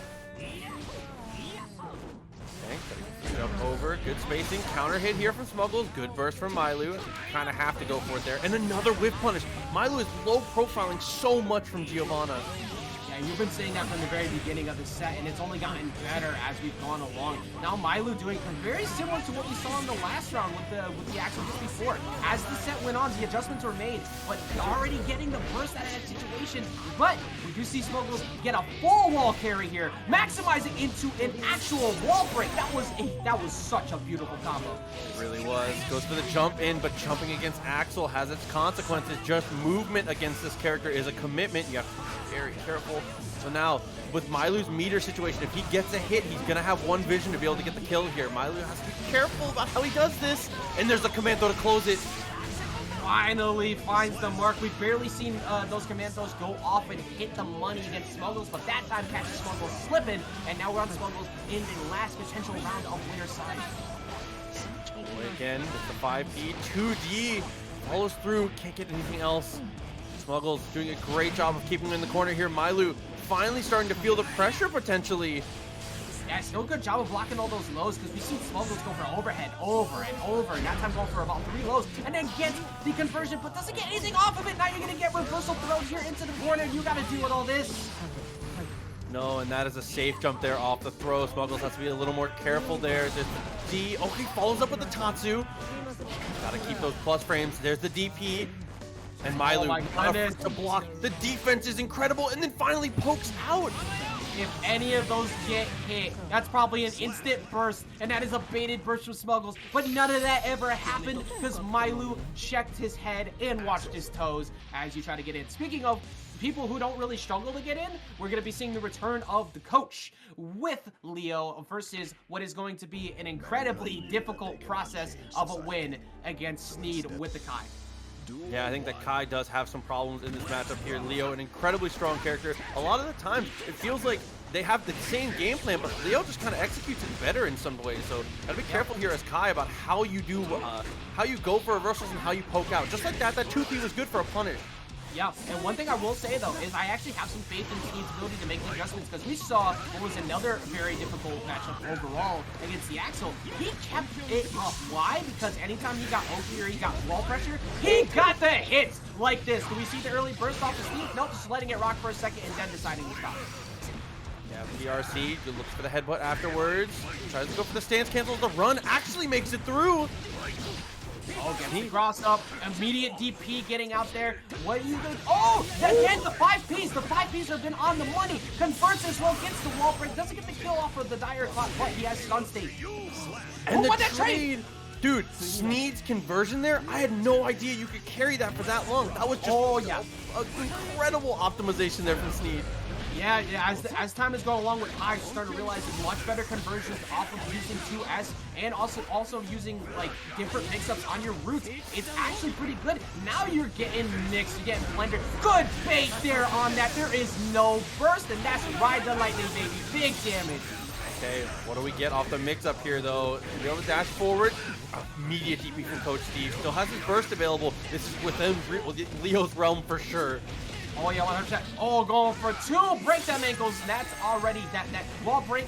Double tension increase on 5. And then baits the burst. Goes for it immediately after you recognize that. Catches the 5S up close and closes it out. Okay, I say this once per stream, so I'm going to say it once here. If you go for RC, you need to always glance up at your opponent's burst. Even if you don't see the animation like that from Coach, it was lucky that it was that deep into the animation. But if they have input burst before you RC, if you glance up at their burst meter, it will show you that it's empty. You can visually confirm that. So really, really good from Sneed to be able to make that happen. Yeah, excellently played. And my goodness, you know what? I take everything back. The way that Sneed has been playing has been making the pressure game from Sneed has literally been winning him every single round that he gets. No, like not only is he getting so much off of the heavy beam to get hard knockdown setups, he's capitalizing so well on plus frames. And then the dire clot catching the throws. He's not going for the same tick throw setup that you normally see. He's mixing it up so well. Yeah, I mean, that's one thing that a lot of people say about Kai is Kai gets kind of boiled down into just strike and throw. Sneed is showing you it's not just rock and paper. The boys got scissors too. There's another knockdown from max distance. He's going to convert into the fireball. Yeah, that was maximum off of that 2 into the PRC. You go for 2S, get the conversion off of the bounce and push him into the corner so you can get that heavy knockdown. And then he just continues to walk around these projectiles. He's refusing to give up. Catches another throw. Proxy, his throw ratio is insane right now. Yeah, he's Curry with it, to be honest. He's doing so well. Goes for the jump over, gets another counter hit.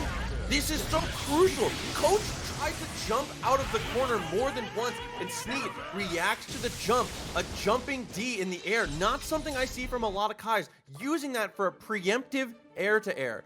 Sneed played that corner situation is about as good as you can. Coach is on the ropes right now. Not even just the jumping D, he used jumping K twice as well to check him from trying to jump out, so he made sure if he went for something like aerial dust, that beats it every time. It's a much faster frame startup, so he kept the pressure on. And then even after he missed the dire clock combo, because you could 2L after that into heavy slash, he still got the conversion into ride the lightning. He kept that in his favor even after any drop combos. It's crazy. 5P has also been insane for his aerial, like calling out any airs or getting anti-airs. He's not even using 6P half the time until we just lost air.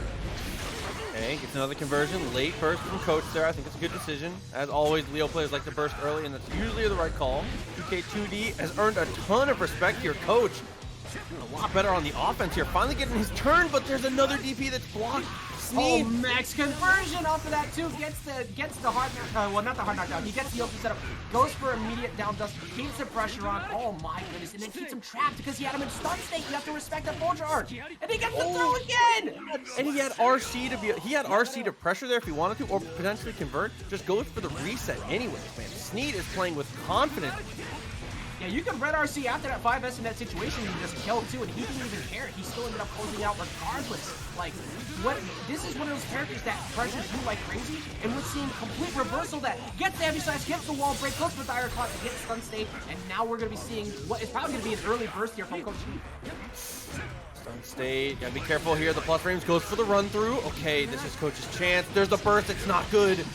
Yeah, that's the burst gone, and now this is where Leo gets to play the game. Now you got to deal with all this pressure. But the jumping heavy slash, the burst, I agree with that entirely, even though stun differ is not going to do much there. You want to keep Kai in the corner. Now you got to respect all of this. Blocks the dust. Oh, goes for another one. Proxy, oh my goodness, my man's got the breaks, but the good defense on Coach.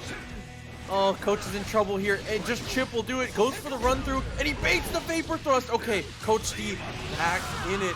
That was a great call there. Sneed has very recently started leaning into reversals there, so for Coach to recognize that that is what he's been going into, very smart. Coach Steve still alive in this.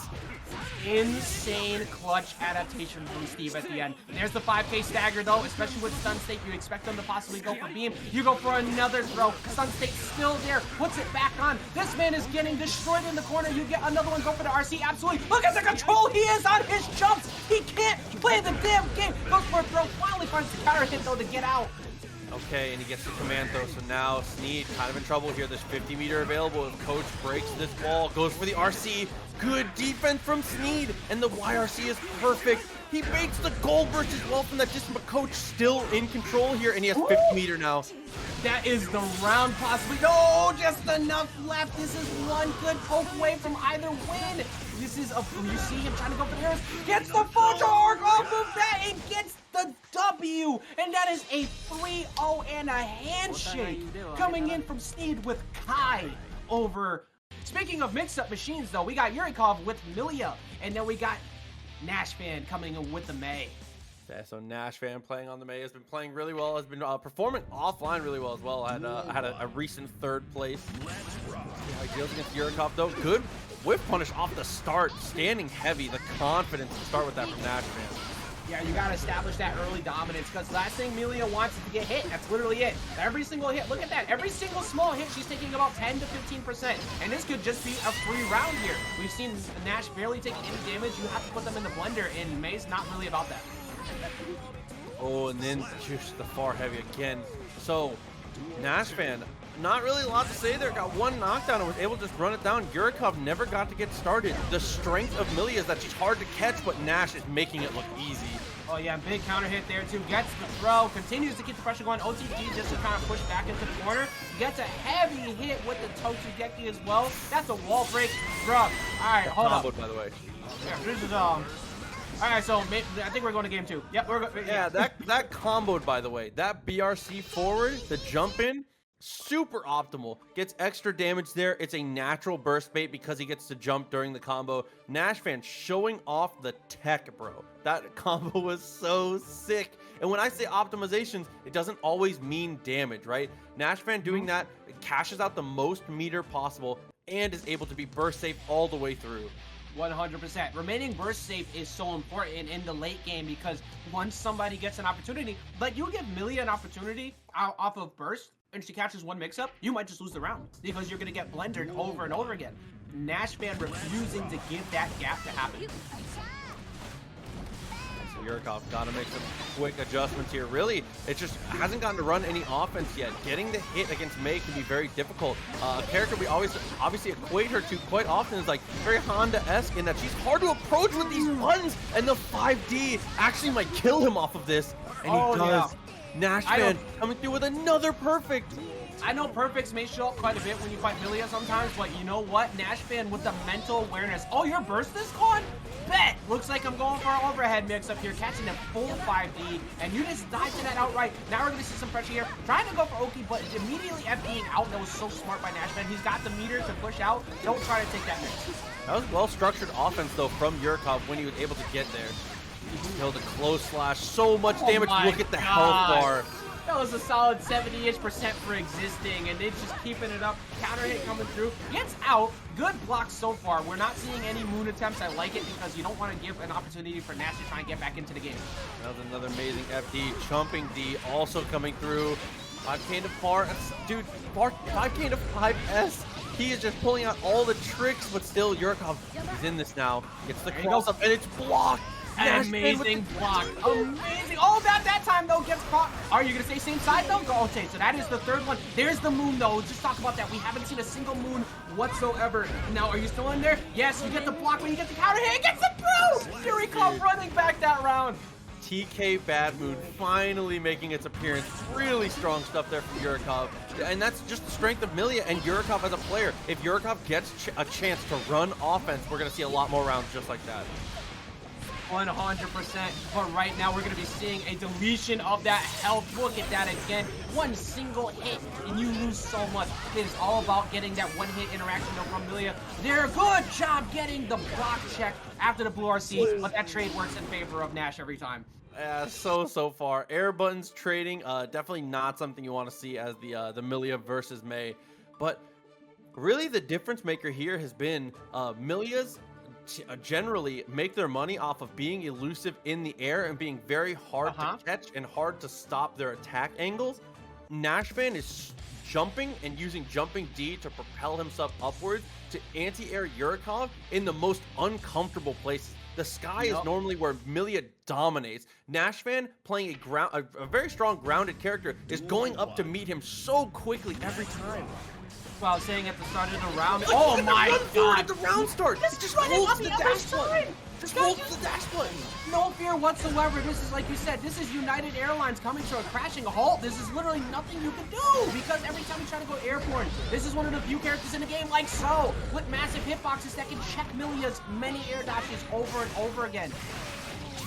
Oh, finally gets the cross up. Okay, Yuikov, you're in this. Use the hair car, super to break the wall. Absolutely. So Yurikov's gonna get a safe jump here if he wants.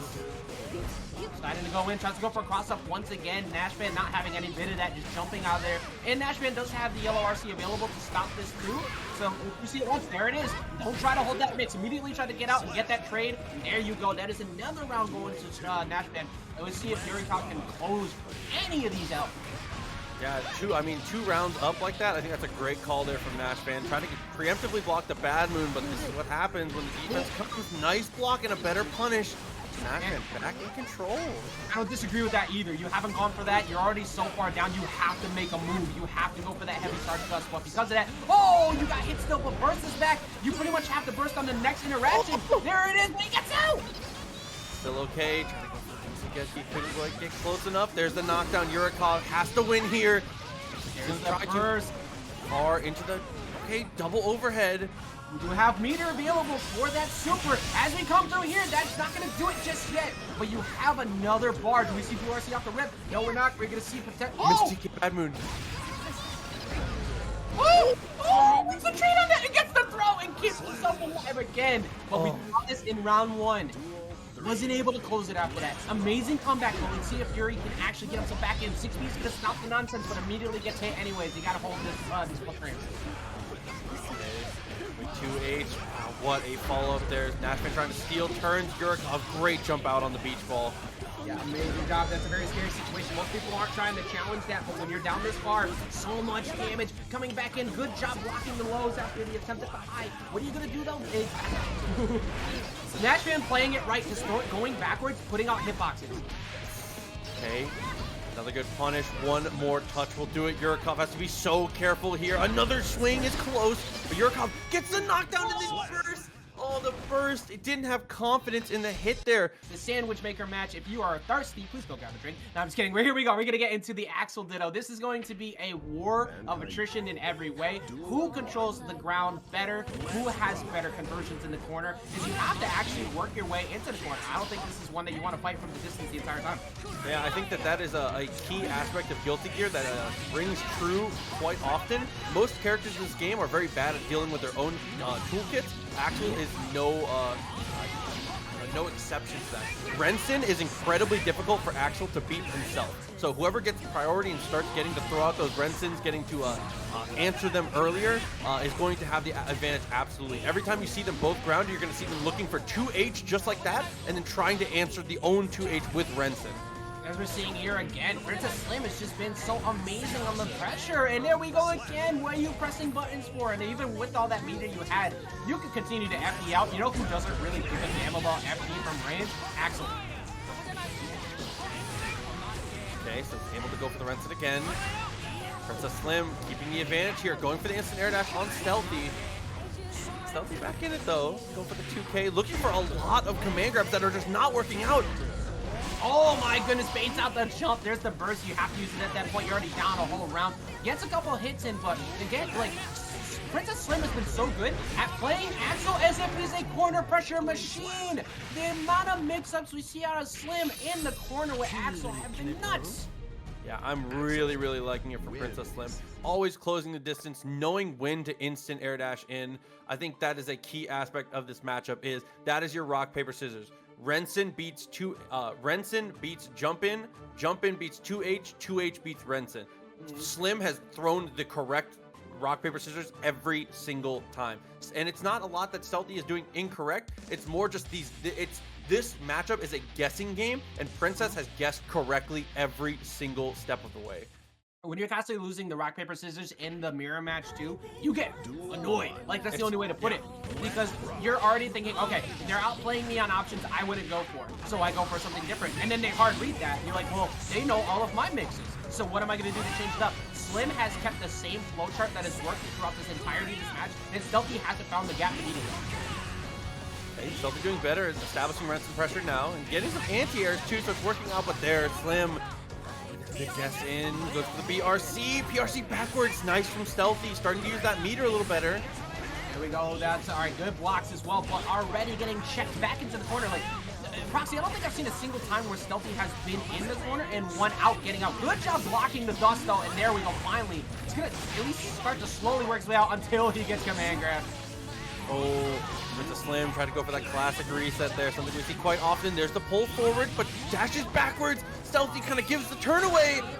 Oh, and that was really clutch there. The BRC, I'm surprised to not see a burst there from Slim, but it can be scary to burst into an RC like that. Yeah, I was 100% not expecting blue RC on Yuikov. Like, if you were to give me the playbook, that's not the one I caught. Like, excellent job from Stealthy to pull that out at the last second. 2K2D just to check the run-up slash there from Princess. Princess looking to low profile herself, but not quite. And there's a good conversion on 2H. The command grab whiffs, but Stealthy doesn't get too much of a punish. PRC forward. Princess is getting aggressive here, but Stealthy with the gold burst. Princess literally walking the dog, just slowly pushing him up. But there we go, finally finds the command grab. I think that's like the second one we've seen Stealthy land. But good job finding his way back in. Stealthy actually starting to slowly win out on these chip wars from long distance. It's not looking as dominant from Princess Slim anymore. Yeah, Stealthy's adaptations have been very, very strong here. 50 meter available, can go one vision on any touch here. Both of them actually, but he's gonna choose the PRC instead. Yeah, you have to burst in that situation there after getting called out, but that time you get called out on the jump away too. Princess Slim, after what was a pretty dominant first game, shows there is a gap in the armor. Good job from Stealthy. Yeah, Stealthy did a really, really good job there. A lot of it was just maximizing off of hits. Every single 5P that landed, a Renson cherry bomb followed. Every single time Snail was whiffed, he got an instant air dash back S. Just making sure that everything that Princess did that ended up being incorrect goes punished. Mistakes aren't mistakes if you aren't punished for them. So Stealthy doing a good job of turning those decisions into mistakes for Princess. And you know, all those jump back S's as well were pretty much in favor of Princess Slim the entire time. So the fact that that got checked, oh, good anti-air, push him right back out, get that big damage, closing it out with the maximization on the 7 hits. Well, like now with this big lead, this is where things get rough because you don't want to take the trades, or you just run up to him and throw him. That works too. Down That was all one combo there from Princess. Great on the instant overhead. Excellent job to get this game back in favor. Instead of trying to play the zoning game, just go straight up for the throw and gets the damage, and then there's the jump pass immediately taking the game back. Okay. Now still having the burst here is Princess Slim. 5P trading out. Slim actually gets priority there, but chooses not to go into Renson pressure. Oh, that's a good Snail from Stealthy, but a better backdash from Princess, and that's a punish actually. Oh, good blocks as well. Witten's on the other side. Then after the counter hit, deciding to run up and throw, maximizing all his damage and making sure there's nothing. There's no burst there either. This could be the round, and that is going to be the round going in favor of Princess Slim. And that is difficult to execute. That's one of those important things we talk about all the time, is executing combos like that on the fly under pressure. Obviously, when you're in training mode, BMBs, they come to your hands, but in the clutch, knowing, okay, just one more Tiger Knee Bomber and I win the round. Executing under pressure like that is so clutch there. You love to see that from Princess. And we're headed to game 4. Honestly, advantages even here. Both these two have just been, the games have been landslides either direction. Exactly. That's easy. Like, I'm glad you even pointed it out, because that's one of the things I like to point out anytime we're in a tournament match. You can train all you want. You can maximize those combos all you want in training mode, but if you got no nooch and you can't like convert under pressure, you're not winning. And that's exactly what we're seeing out of these two in this set. Okay, so looking for the jumping slash here. 2H from Princess. Kind of going unanswered. That's a good counter hit and a better command throw. Stealthy has the advantage here. And we saw this from Princess Slim last time. Princess Slim decided to run up, get the throw, put pressure on. And we're seeing that already here. Just running right up. No longer going for the zoning game. Just trying to fight. Okay, got another hit there. Burst actually goes backwards to trying to avoid a burst potentially. Stealthy getting punished now. TK Bombers. Oh, the tech off the reset. Break. That was so important because of that throw break. He gets out and he gets the round. Yeah, off of that, off a counter hit 2S, you always get 5P 6K. Really, really smart there from Stealthy and great conversions. Snail knocking down. See how much he can get there. The flash working out in favor of Stealthy. He closes the gap a little bit and gets another command throw.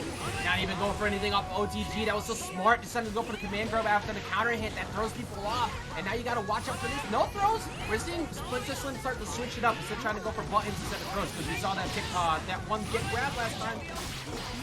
They have a for a follow-up there. There's going to be the burst from Princess. Oh, and far slash again. That's that rock, paper, scissors. Princess starting to lose out on those. Stealthy with another great choice there on the jump in S, reacting to the Renson. Absolutely amazing from Stealthy. All these adjustments have been so on point. Mirror matches are so difficult to deal with as you move on, because we said before, you get frustrated about getting called out on options you would go for, so you have to constantly win out on the rock, paper, scissors. When Stealthy started off the game, was losing every one, and now we're starting to see Stealthy win a majority of the rock, paper, scissors, and we're seeing a game 5. This is not something you hear too often out of me, but I'm hyped for this game 5 mirror match of these axes. So far slash. It's good pressure rather from Stealthy there, and gets the punish on Princess. So he can be a little more careful about how we choose our interactions here. Stealthy has very consistently gone for the frame trap Renson with Cherry Bomb also. So something to know big time for Princess, and a good time to burst. That's gonna be a conversion for sure. Oh, but after that gets the counter hit anyways, so it loses out. Against the command grab, you have to capitalize on this. You need to push Stealthy in the corner. This is where you have won every time. Goes for a jump pass, mixes it up, goes for the instant RC, but good blocks from Stealthy. Punish there, couldn't convert anything afterwards. Still looking very good here. Princess, overcommits a little bit. Stealthy actually chooses not to go for the second Renson. Yeah, decided, double clash! That works out still in favor of Stealthy every time. There's no health left on Slim, and there it goes. That is the anti-air. This is the last possible round here for Princess Slim if we don't see them make the comeback. That's an instant punish, but not barely anything out of it. Try to go for round start, TK Bomber. Stealthy starting to feel himself a little bit here, but Princess is blowing this game wide open. Stealthy still has the burst available. We can potentially see that here soon. Mantho punishes are coming very consistently here from Princess, and we're going to see one vision to get the kill here. Yeah, holding on to the burst, not giving it up. I don't disagree with that whatsoever from Stealthy. You need that burst for the last round because Princess Slim is going to have it too. If you somehow make a comeback, you're a genius, but not going to happen. We are looking at what is going to be a burst from Slim in a second, and a burst still on deck for Stealthy. Last game of the round, starting it off with a counter hit. Counter hit 2H looking really good, going for the FD, trying to avoid as much chip as possible. Good block on the 2D. Princess looking for the 2S, is picking great angles to fight from, and there's a good example of it there, the standing slash so far. And here we go once again, the standing slash. Gets the hit, that's red RC, that's big damage. We might be able to see it possibly. No, decided to go for it. I like it. Keep him in the corner, he's got meter on deck. That meter's gone now, so now if you're Stealthy, you don't have yellow RC, you gotta hold all this! Princess mistimes it though, mistimed the conversion from it, just a snail from midair. Princess Slim. Yeah, and this is the first matchup here of top 8. Myloo versus Sneed. Pushing through. We've already seen Sneed deal with one Axel already today. Myloo, a tougher customer though. Absolutely, it's all about forcing Myloo to the corner. Problem is getting Axel to the corner. But these Bulger arcs, much like before, they're barely unchecked. You must 6P those. But the way that Sneed constantly mixes it up, he stays within range to 2S and keep the pressure on. And then these throws, Proxy, these throws have just been so on the money all night. And it's very difficult as Axel to actually 6P things. It's more of a 2S, and the 2S trades quite often. Those trades almost always in Kai's favor. But even with all of this back and forth, he's able to avoid the vapor thrust. Myloo gets away. This round is absolutely not over. Absolutely. Once he Bulger arced into the corner, that is now an opportunity for Myloo to get back in the game. Especially after he tried to aggressively stun Dipper to get back in. There's not much you can do about that. Goes for Super to try and check a potential hit, and then Stun State is on deck, gets the trade. Yeah, the trade going heavily in Sneed's favor there. You cannot go for those trades when you're at the low deficit. No, run up! Sneed with the confidence to go for that.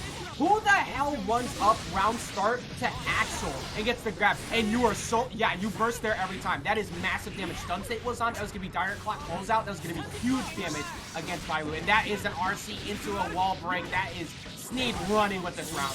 Dude, and that was, again, that's a confirm that we've seen more than once from Sneed. So now I'm convinced it's not just something that's happening. That is like hard set play from Sneed. Oh, yeah. He has gone under 5. He has low profiled 5P with that and PRC'd and killed Axel twice already tonight with that exact confirm. He's not even doing it off of red RC. That's the crazy part. He's literally doing it off the PRC mix-up. He's making sure he doesn't drop the 2-0 confirm into heavy slash, get the wall bounce, get the bounce to get Bulger arc. He has not dropped that like one single time. This has been on point. Goes for the cross up on the jump slash with defense from Myloo. Yep, Myloo looking really good here. Definitely getting to establish a space better so far this match. But oh no, off the punish. This is where the strike throw starts, and this is where Sneed gets to eat, man. Yeah, you gotta respect that Bulger arc stun state. Good job with the aerial dust. You have to watch out for the 2K instant dust as well. 6P would have been a big combo converter, but luckily for him, he's able to get out with first. The most interesting thing to me is that Sneed is very consistently throwing that out just in case the Axels have like overcommitted into Renson. He is going for that super very often. I really like to use it. Oh, and there you go. Converts again off of Sun Dipper. That doesn't happen in previous patches, baby. Let's go. Okay, trying to go for the jump over. Myloo has plenty of meter, though. A full stick. Gotta be careful here. Nice standing block, but blocking is not gonna be enough here. There's a 2-8. So, okay. Big counter hit there. I mean, Myloo could still definitely take this round. Oh, gets the jump away. Where do you think you're going? Put your ass back on the floor. It finally happens. Sneed has been throwing that out all day just to go like preemptive anti-air type things. It finally works out. We're seeing the master plan from Sneed is coming together. Big damage, and then he gets the conversion to the throw again. Look at the amount of throws he's been getting all night. 2H pressure there. What's the Now you gotta hold this into PRC. I like what he did. Oh my god, he didn't even go for the throw. He decided to go for the dust just to try and cook him real quick. Might be connecting again. Oh, next hit is gonna decide a lot. Let's put the PRC down. Bombers. Okay, Sneed gonna give this round away. No, he's alive. He gives him the round. That was it. Like, you don't burst in that situation if you're Sneed, so that's always Myloo's round. But now the pressure, look at these plus frames. He's respecting on the full charge. He gets him on the jump. Get those. Dude, amazing. Really? Kick to the face. I am popping off. I'm like a damn. Really? You flip kick there? Like, he goes in. He gets 2 just blocks in a row. Gets close range, so he's close enough to push any button. He picks flip kick and actually gets the trade. Sneed, I don't know if he just knows or if he's just like, it can't be luck. It keeps happening. Sneed is just making the right call every time. He is card reading every time, dude. It can't be luck. I am very vocal normally about how unbiased I remain on the mic because it's a professional standard. However, I am watching some ridiculous nonsense from this guy that I have never seen before, and Sneed is just playing insane. Calls out the jump. He was a little bit away from getting a heavy slash conversion into a bounce. 5K staggers into 6H. But good job from Myloo to get out of here. This is still very much a doable rock. He needs to actually finish it though. Yeah, he kills here if there's no burst. TK bomber once, runs up for the second one. No, actually doesn't go for the bomber. He's gonna go for set play. Get the block there, Sneed. Still in this. There's the snail to follow up. Very good on the delay. Excellent job with holding off on that set play right there, deciding to wait a minute before he goes. He does have to use a burst, but dude, I cannot express enough how ridiculously confident you need to be to walk up to actual round start and grab him. It's insane. That is a big counter hit. That's a wall break. Instead, he decides to go for burst. That was a very smart burst right there. Okay, 2S, here's the conversion. That's 50 meter now here from Myloo. Goes for the frame trap with the cherry bomb. Here's the pull. The pull can be scary. Putting Kai right where he wants to be. Yeah, he side switched and then he pushes back down. Goes for the down RC, gets the overhead, but good delay on using the burst. This is still a round that Myloo should be able to run away with if we see him not give up any pressure. But this is where we've seen Sneed making money all night, bro. There's the PRC. There's the wall break incoming. And that's the, oh my god. Vapor thrust confirm afterwards. We aren't done with this round yet. Vapor thrust actually kills him there. So 2S, that was amazing. Okay, Myloo going for the optimal confirm, knowing how close he was. Cold slash, you're so strong to get extra damage there. And now good defense. Oh, side switch. Now, one thing we haven't seen out of Myloo compared to like Slim is the ridiculous corner pressure yet. We're seeing Myloo actually decide to go for it this time. Does continue to get it. So if I'm Myloo, I'm looking at that like, all right, that's a win. I need to close out these rounds in the corner from now on. Yeah, he's doing a better job of spacing himself for success. But here, there's the YRC and still has 50 meters. This should be a win here for Myloo. Yeah, barring some miracle stuff here from Sneed, I'd believe it. Oh, that's the blue RC now, and there's still burst in favor of Kai.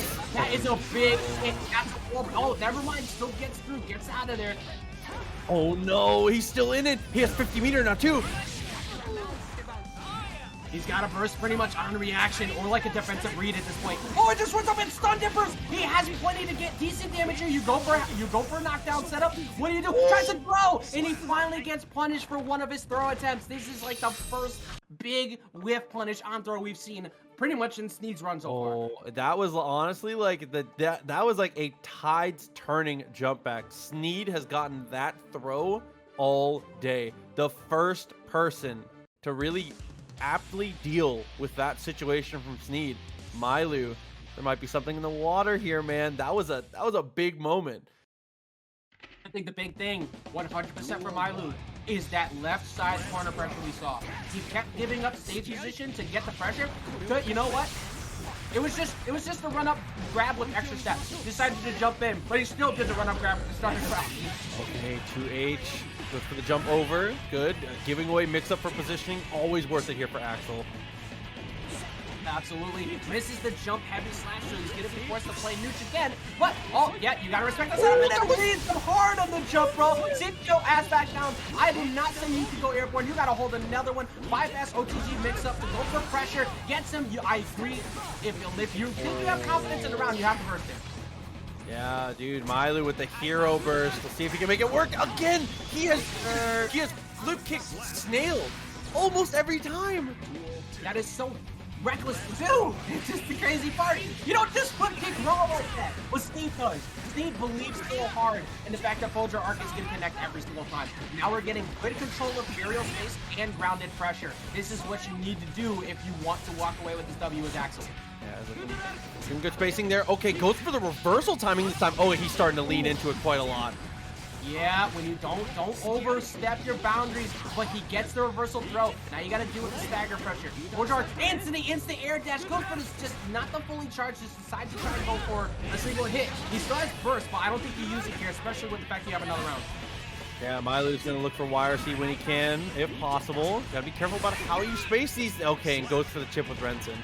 Yeah, he has to be more careful. Sneed is starting to, that is what we've seen, is if you do 2K 2D as Myloo, he has been going for the jump back quite often. That is why Sneed is going for the reversal timing. He is just doing it straight up off of 2D as a read.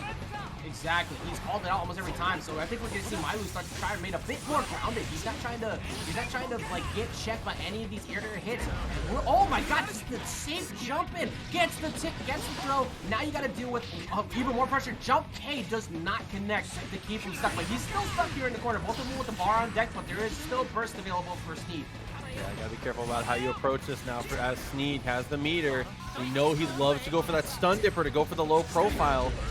Oh, there it was! And he gets hit for it. This is pretty much all burst safe. You have to hold this. RC just to make sure goes for the dash up, the full dude. You have to keep this burst safe. You have to keep this burst safe. You want the dump. There's the burst to get out of the pressure. He goes for the meter, and then he gets checked. We are going to a game number 5. Oh, and Sneed, a lot of the things that Sneed are doing are still working out. The game plan is clear for him, but Myloo, again, it felt, I don't know, maybe I'm just overcomplicating this, but he jumped that one throw, and it's felt a little different since then. It's felt a little different, man. I agree. I think that's one of the biggest things. It's you have to make sure that you're keeping the game in control when you're fighting Axel.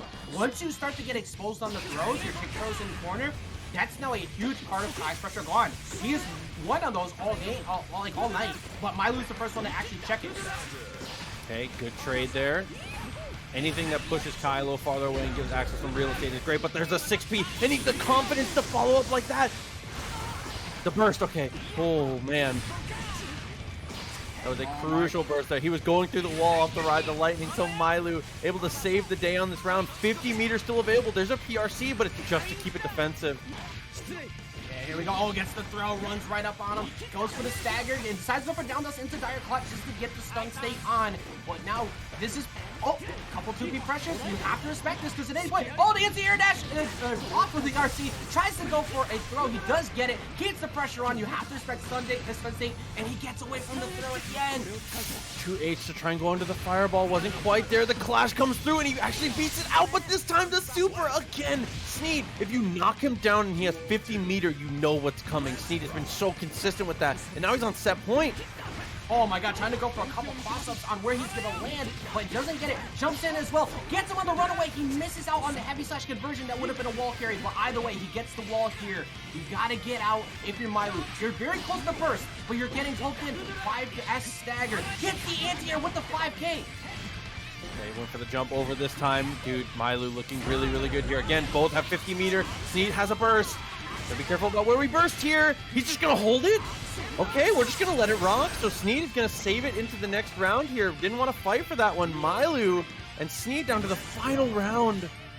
Amazing. Here we go. Jump in. You have to burst early there. You don't want to get caught in the corner. Then he just double jumps in with the jump heavy slash anyways. Now stun is on deck. He gets the jump away on the throw though. This is Myloo once again getting away from these throws. Burst is on deck for Sneed, but this is still a very good game for Sneed to get the closeout here. Myloo has a chance. He has to push it back. He has to get this burst away. That's a reversal throw. Throw timing is so good. Got the safe jump, got the burst out of him. Sneed going for that run up once again. Myloo has 50 meter here though, so using it for the PRC just for positioning. So now not gonna have much meter left in the rest of this game. Sneed has the pressure. How can you open up this axle? We're gonna see a dust soon. He's gone for like 5. Oh, he doesn't even need it. He didn't even need it. He is going quick for like 4 to 5 lows in a row instead of even going for it. And now we get to see yet another Axel who's been putting in work all night versus another character who, if up close, will make you pay with good pressure. We're gonna see Nash with the May. Yeah, I think that May does have a pretty okay matchup here. It can be tough, but jumping heavy is the difference maker here. The great equalizer. A lot of time can trade with Axel anti-air buttons, but it's about when you time it. So Nashfan's going to have to be careful. That heavy Totsugeki is very strong when you're able to use it to get counter hits. You get very strong resets if you could see the situations, but right now, Princess not letting us get to see any of this May tech. It's all about the Axel right now, man. Absolutely. This is pretty much what we saw earlier against some of the Mays where they were kind of shut down. But Nash is also so good once he gets a hit. He's so good at reward on hit. But you blue RC out of the corner. I don't disagree with that whatsoever. Use that meter so you can get that hit, close out with the down dust, and that is going to be a first round going to Slim. Dude, and again, Slim is just the first time Nashfan went for a dash canceled off a 5K and like off a counter hit combo, it got answered immediately. That is like the May bread and butter. The thing that you always know exists, but you forget to answer. Absolutely, and now we're seeing once again, but Princess Slim has just been so amazing at just shutting down the way that people want to play the game. That's what Axel does so well. It keeps you out, and now good blocks as well. Dude. 2 attempts at going for cross-ups.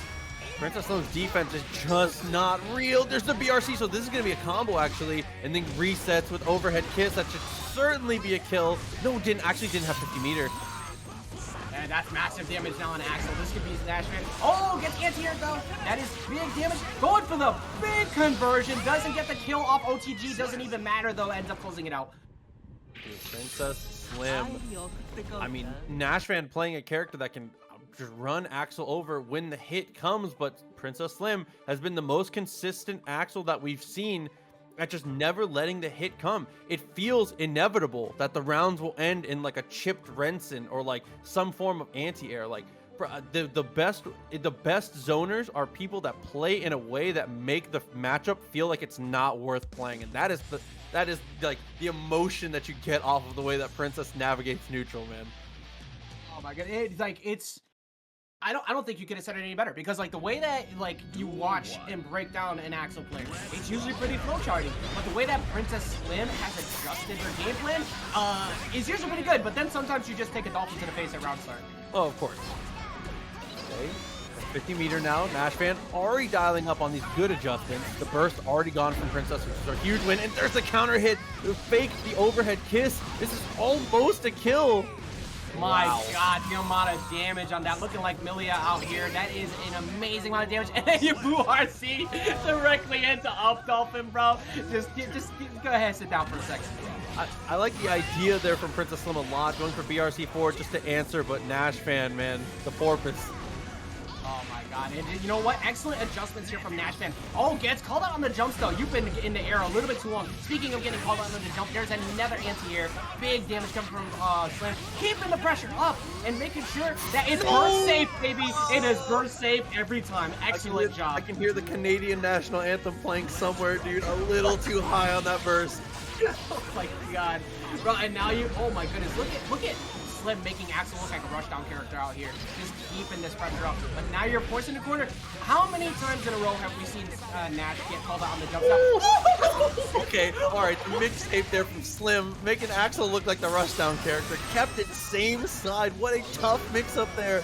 No, Axel dropping the most fire album of 2021, bro. Get with it. Oh my god, gone to what? And here we go. Gets those for the dust, good defense, and then gets hit. Princess Slim shutting down what was an incredible adjustment game from Nash, and just said, I don't give a shit. That meant nothing to me. That was so well played. Axel looked like a rushdown character. Yeah, it was perfectly played on the punish. I mean, the far slash was just as good as it gets of a starter from that distance. A lot of other Axels will go for 2K there, be happy with their knockdown, go for the more optimal stuff, get that punish the way you're supposed to. Really, really good stuff. And man, Princess Slim, again, the way that they play makes it seem inevitable. NASHFAN, even when NASHFAN is making the adjustments and getting clean hits, getting that rush down, Slim always has the answer somehow. I know, it's so crazy, because usually when you're stuck like that in the corner, or even just getting pressured by May, usually Axel player is freaking out, because like, okay, I don't have meter, I must burst, I must yell RC or something to get, I must get to meter, and this is exactly what this normally looks like, getting hit on the low, getting that pressure, getting that big damage, and this is something you gotta hold. But Princess Slim, even after getting hit by these, has usually made comebacks. There's the layup for instant cherry bomb. Look for the pull that time, and the command throw finally comes through. He's not gonna use one vision though, he's gonna hold on to it. Oh my god, bro. Now, yeah, there's the burst. You have to burst in that spot right there. He's not trying to give up the round. You're already down 2 games. But here we go. Gonna go up and see what he can do with this. He decides to back off. Oh, look at Alright. Alright. We got those. You got cooked. Oh, now you're stuck in the corner once again. No, it didn't kill! You didn't finish this Slim! Slim dropping her combo. Princess Slim missing out on that one after such a sick conversion. NASHFAN, that's why hands on the controller. It's not over until the round is done. Oh my goodness, they've got to be upset about that one. That's just the way it be. Sometimes big damage coming in from the counter hit. You have burst still on deck, but Princess Slim, they've got to be like, everything about these mix-ups coming up are just so scary. Going for, oh my god, look at this pressure from Nash. Amazing defense from Slim to block all that. Princess has been, the defense has just been impeccable here. 50 meters still available for a YRC, and the risk gauge is getting cranked. But, oh, you've got to be so careful about your choices here. Slim has the advantage now, but the cold burst from NASHFAN, not willing to give it up here. Amazing from NASHFAN, not trying to go. Oh, there goes the blue RC, trying to go for another one. Does get the hit though, is Slim. This is one good interaction from Slim. There it is, gets the anti-air and gets the hit. We are down to what could be the end of NASHFAN's run in winner side with a 3-0. For another 5P, couldn't quite get there. Slim gets the throw, and this is a bad look here for NASHFAN. The delayed Renses are coming through, but there's the confidence. NASHFAN is playing so confident in the movement here. Princess doesn't seem to care about it though. Another counter hit. Oh my god, this is huge damage. Misses out on the final, but it doesn't matter. There's so much damage on deck. And dude, we talked about at the beginning of the round, the amount of anti-airs that happened. That is 3 jump call grabs that came out of Princess Slim within the last game alone. Amazing read on everything that... Millia versus Axel. If Millia, like we said, Millia actually does have the strength though of being able to navigate so high on the screen that Axel actually can have a difficult time anti-airing her. So a lot of it's going to be how can Yuikov like navigate. Yeah, and another bad thing for Axel too, if Millia gets in, is weakness on wake up. You need that meter to get the reversal. Otherwise, you got to constantly hold those mix-ups, or you need yellow RC possibly. With the way that Millia moves, she gets it for free a majority of the time. Problem is, she has been stuffed out on every single one of her movements so far, and Stealthy is having a field day. Be careful about it, blocks the close slash, so that's the party starter. Here we go, goes in the heavy disc, keeps it same side. Stealthy still holding on to the burst, might burst on this hit. Noah's gonna hold on to it, and there's the super with a follow-up from Yuikov. I like the attempt, just continuing the pressure. Oh my god, this is exactly what Millia can do. Still a match away, but the reversal throw. And good patience to wait after the hit to go for the burst. So this is still a doable round for Yuikov. Yeah, Yuikov going for the hero burst here on the even game. Wants to try and keep it down. Millia finally, Millia got a meter right as that hit, but the 2H, very smart. Yeah, you saw Yuikov trying to move around a bunch to try and get the meter off of movement so you can have some defensive options or a conversion to KO. Where are you blocking? Going for the opposite side again. This is such a difficult thing for Axel to deal with because once again, there's not much he can do. Going for the moon, keeping him stuck. Gets the, actually does it. He blocks the overhead, but now still stuck here, Proxy. Yeah, dude, Stealthy is doing a good job weathering the storm as far as he can. Gets the punish that time, but still hasn't managed to get out of the corner. And that's just how the matchup can go sometimes. Stealthy loses one interaction. Yuikov off to the races. Gonna try and make that happen one more time on any 2D. Yuikov will just end it.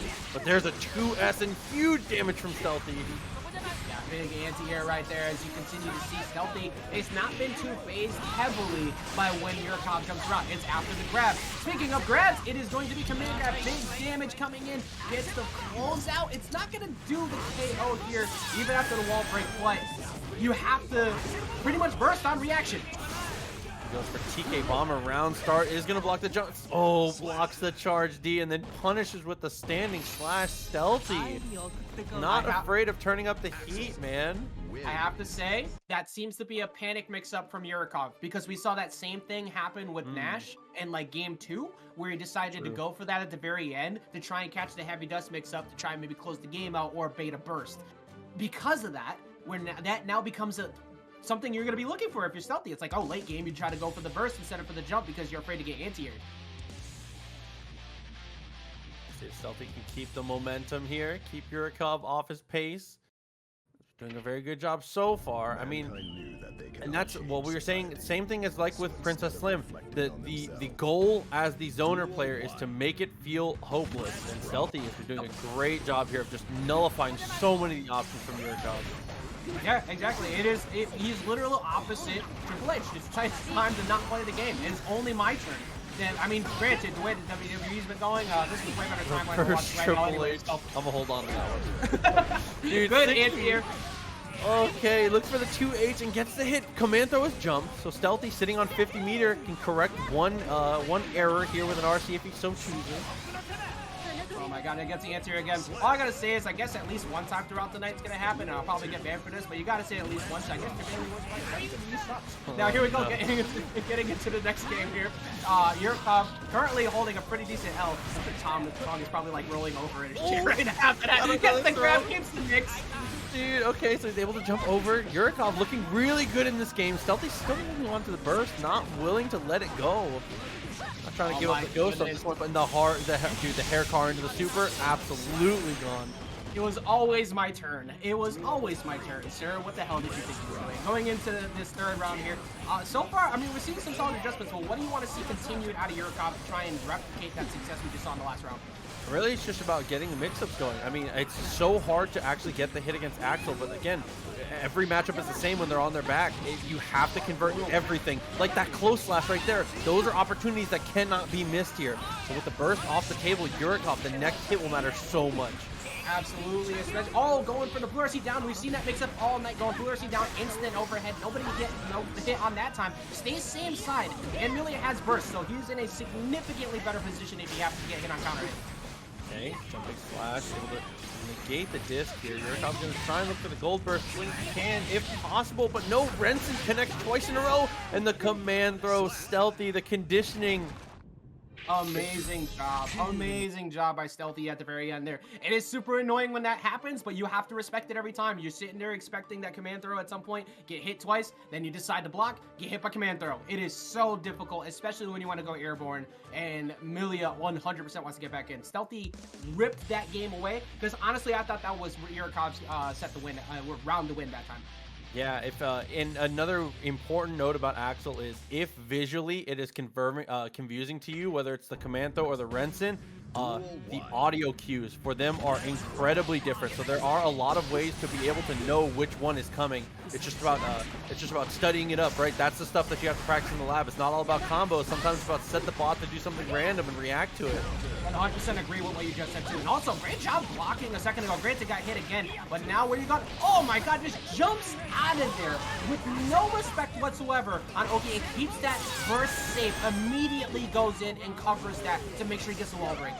Yeah, punishing the fake disc there from Yuikov, trying to steal a turn on that one. Good block on the cross-up and a better punish. Stealthy is doing so well, and again, the command throw. Renson into command throw with that PRC feels unblockable.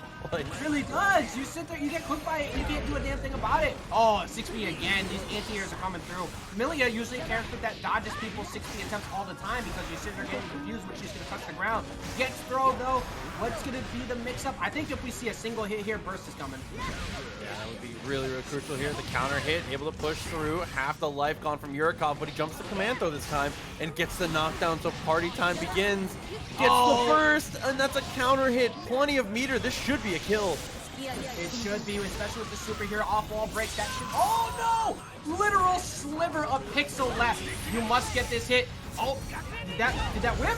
No, he gets the hit on the opposite side. It covers so much. Tries to go for the dust. That would have KO'd. Yeah, trying to be careful here. Got him with Snail and another knockdown. Yuikov, just make him chip anything. Make him block anything here, but he just can't do it. Stealthy is keeping everything together. The BRC, stay away from the YRC. And oh, Yuikov finally.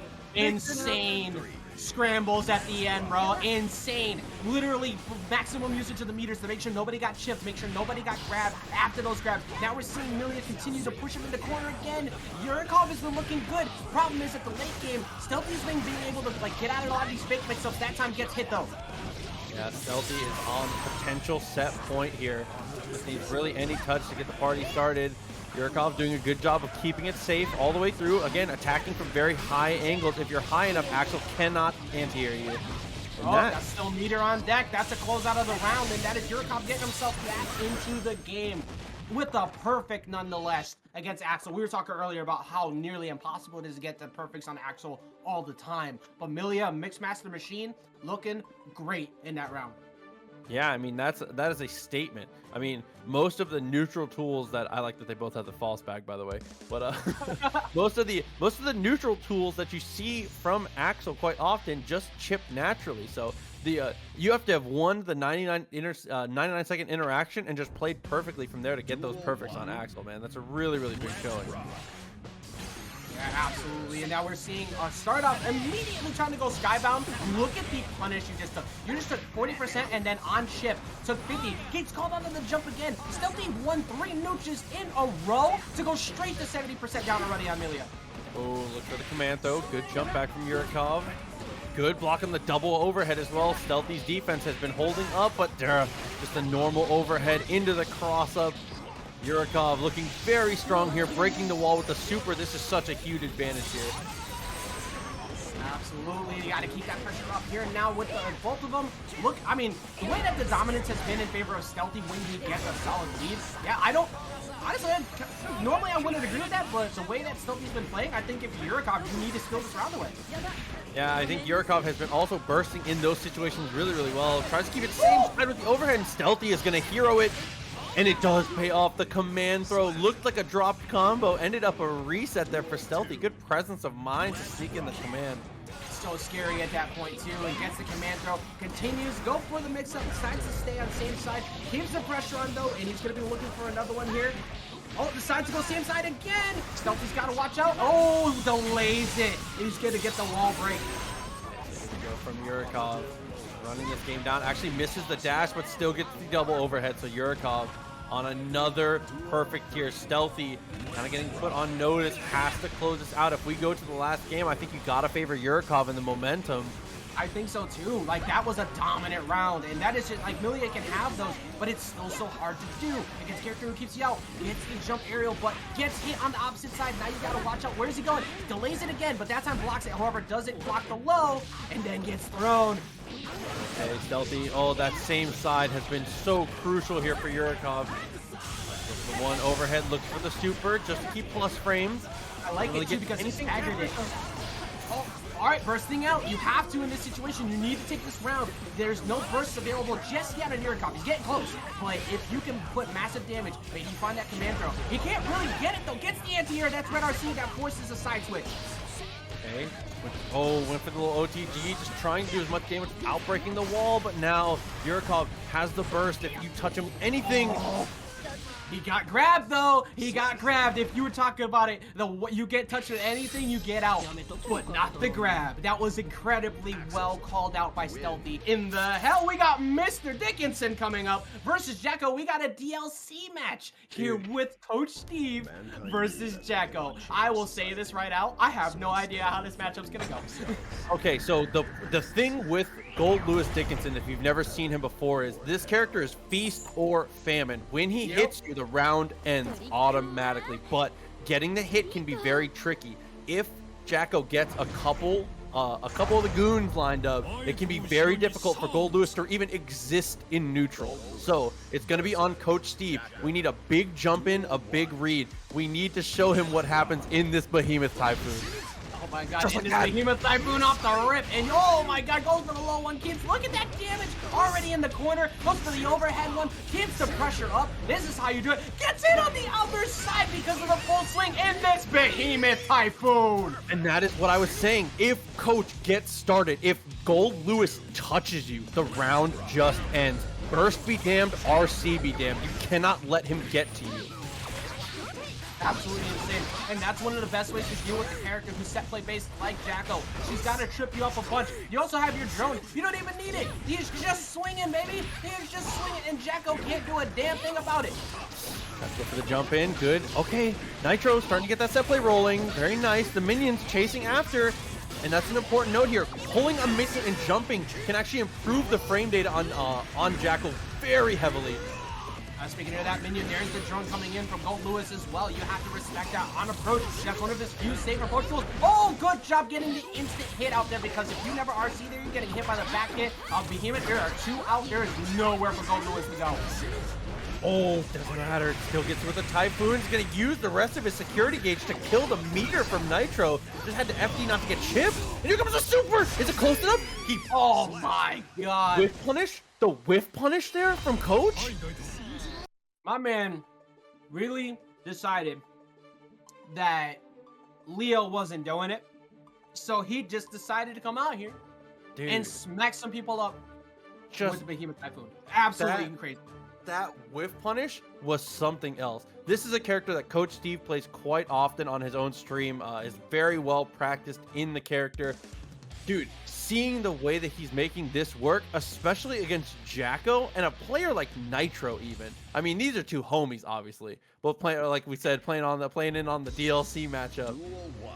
I mean, look, this is a Coach character through and through. We all know it when we saw it.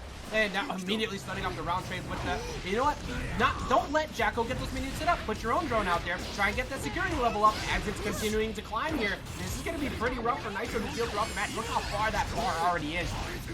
Yeah, and he's just able to dominate so much of that aerial space. You wouldn't think that the big man that has ups like he does, but the jump-in buttons from Coach Steve can be so oppressive. Nitro, no! The minion wasn't close enough, but he's still okay. Yeah, it's almost getting another whip punish like you were saying before. Bursting out of there, not trying to have any of this. I like the continued usage of making sure the drone is out so you can walk up. You don't have the best approach tools overall. You need to get in. Gets the immediate RC into the grab, pushes him back in the corner. This could be a round closer right here. There it is. He's going to get the conversion into the wall. Yeah, lots of good damage there. Really, really love to see that. So Nitro taking the claim, getting an early lead on this one, and that is really, well, like I said, the Goldlewis conundrum. Feast and famine. That matchup was all Jacko, and just like this, another knockdown, and Coach is going to have to guess. But Nitro actually mistimes his stuff and lets him up. God, that's so bad. Oh my goodness, how you gonna block that? How you gonna block that, my friend? He's got it. That's so difficult to deal with, especially as a big boy like that. If you're saying the set play is so good on Jacko in this matchup, but the minions away, calls it back, very smart, not trying to let Jacko die for free. You want that minion to get back. Oh, use the super to buff the minions, but all the minions have already been destroyed, so Coach again coming out on top of that. There we go. Just dealing with that corner pressure, after being out. He has plenty of meters, so I don't disagree with that at all. But he is currently down very heavy on this, like you were saying before, Feast of Famine. Getting that one hit is huge, but finding that one hit is incredibly difficult, as we saw Nitro shut that down. Yeah, that was really, really difficult to deal with there. Nitro finally able to lock it down. I mean, Coach did a good job of making sure the minions weren't established in neutral, but Nitro landed that final round. Nitro whiff punished a standing slash with 2D, pulled a minion, and the round just ended. Like the amount of damage that and the pressure that Jacko gets off of one big whiff punish can just be like I don't know what Goldlewis can really do to deal with it. It's the classic conundrum, like you said before, just don't get hit. The best way for Goldlewis to deal with Jacko pressure is to not get pressured. Yeah, which is so difficult to deal with because you got not one, not two, but three characters on the screen at a time just trying to ruin your life. As you see here, the minions coming through, the pressure, the lows, the stagger, it's just so difficult to deal with a character who doesn't have the best get off the ground options. That's a super cool wall break, gonna get the stage jump, possibly go for the Oki setup. Hey, this is just, now that after that first round where Coach was able to kind of cruise, it seems like Nitro is starting to make the adjustment. Okay, 2K, 2D, really nice from Coach there. Kept it same side. Goes the little vortex. Tries to go for the instant overhead. Gets him low once again. Oh, but lets Jacko get away there. There's a nice trade, but still, Jacko has room to breathe, and that's not what you want here for Coach. Very nice on the 6B. Oh my goodness, and now he's still got burst available. He is going to use it here, deciding not to let the round go. He's going to go for the full zoning. No goes for the jump in. Keeps the pressure on, but he gets anti-aired out. Now Chipp at the factory here. He's going to buff the minion, and the minion, the attack command. Oh, it finally actually gets the kill. Coach Steve couldn't swing a button fast enough. Man, straight up just sent in the punching bag to take the hits. And what great children. What great children. Just go ahead, fight for mom like that. Now good blocks on the lows, not trying to get set up for Oki once again. Immediately jumping in twice, 3 times. Coach just kind of running up, not trying to show any fear, establish dominance. But again, I mean, you can run up all you want, but if you're constantly getting blocked up by Nitro, that's the hard part. But with control of the corner, we could see Steve possibly get around here. Oh, missed a huge confirm there, though. Should be able to kill off of this. Yeah, absolutely. Spiking him into the ground there. Coach Steve with a clean conversion. That can be very tough. Goldlewis is a character that obviously gets a huge amount of reward when he gets the hits, but the conversions are incredibly difficult. The execution required for this character is very high. Absolutely. Oh, there's the throw. Gonna be forced into, oh my god, both sides covered. Now you gotta get forced in the corner. You gotta do it. Oh, sliding low. Where are you gonna go? Oh, you weren't in the corner, baby. You went on the other side. These amazing toss from Nitro, keeping it mixed up. That, all right, that looks funny as hell. Yeah, it really does. Gets the multiple hits. Really good. To back away. Oh no, and this actually should be enough here from Nitro with the spacing and the attack minions coming. Yeah, I don't know what Coach really can do here. I don't know, because he was, oh, there we go. He gets himself back to gold burst. Speaking of which, coming through. Oh, he's gonna go for supers. Does that punish it? No, but it does push him back. However, that's not really what you want as Goldlewis here, as you get hit by the minion on the other side. Yeah, really, really tough decisions there. I mean, Coach, again, had to kind of go for something. The super was a good idea, but unfortunately, Nitro, once again, the Jacko pressure a little too much. Once the minions are out, Coach kind of having trouble here. And a lot of it is tough too, in that he's not being able to abuse the low jump as much as you would like to see from Goldlewis, just because Jacko, once she has minions out, can kind of anti-air him pretty with not a lot of risk, I would say. Yeah, true enough. And I mean, in your view, what does Coach Steve need to do to possibly run back in this match? Because it's just looking like all of his options are covered on Oki pretty much every time. He can't, outside of using FD, there's really not much he can do. Yeah, it's all about, the matchup on paper is just all about making sure the minions don't actually spawn. So once this situation comes up, just stem the bleeding as best you can, kill the minions as fast as possible, or try and time them out.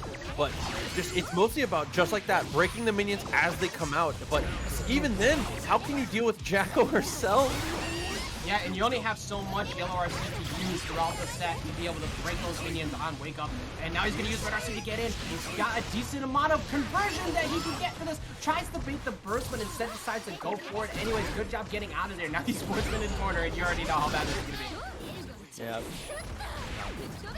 Two up close and personal. With a minigun, extra damage down. It gets the run up. No follow up though. Good backdash from Nitro, and he buffs the one minion. Oh my god, look, what do you do? What do you do? Yeah, you do nothing. Using the attack command to such great effect there. Coach killing both now. I mean, that was incredible by Coach to even get out of there. I would have just expected him to be done. Big block stun damage, and that is him taking the round. Coach is built different.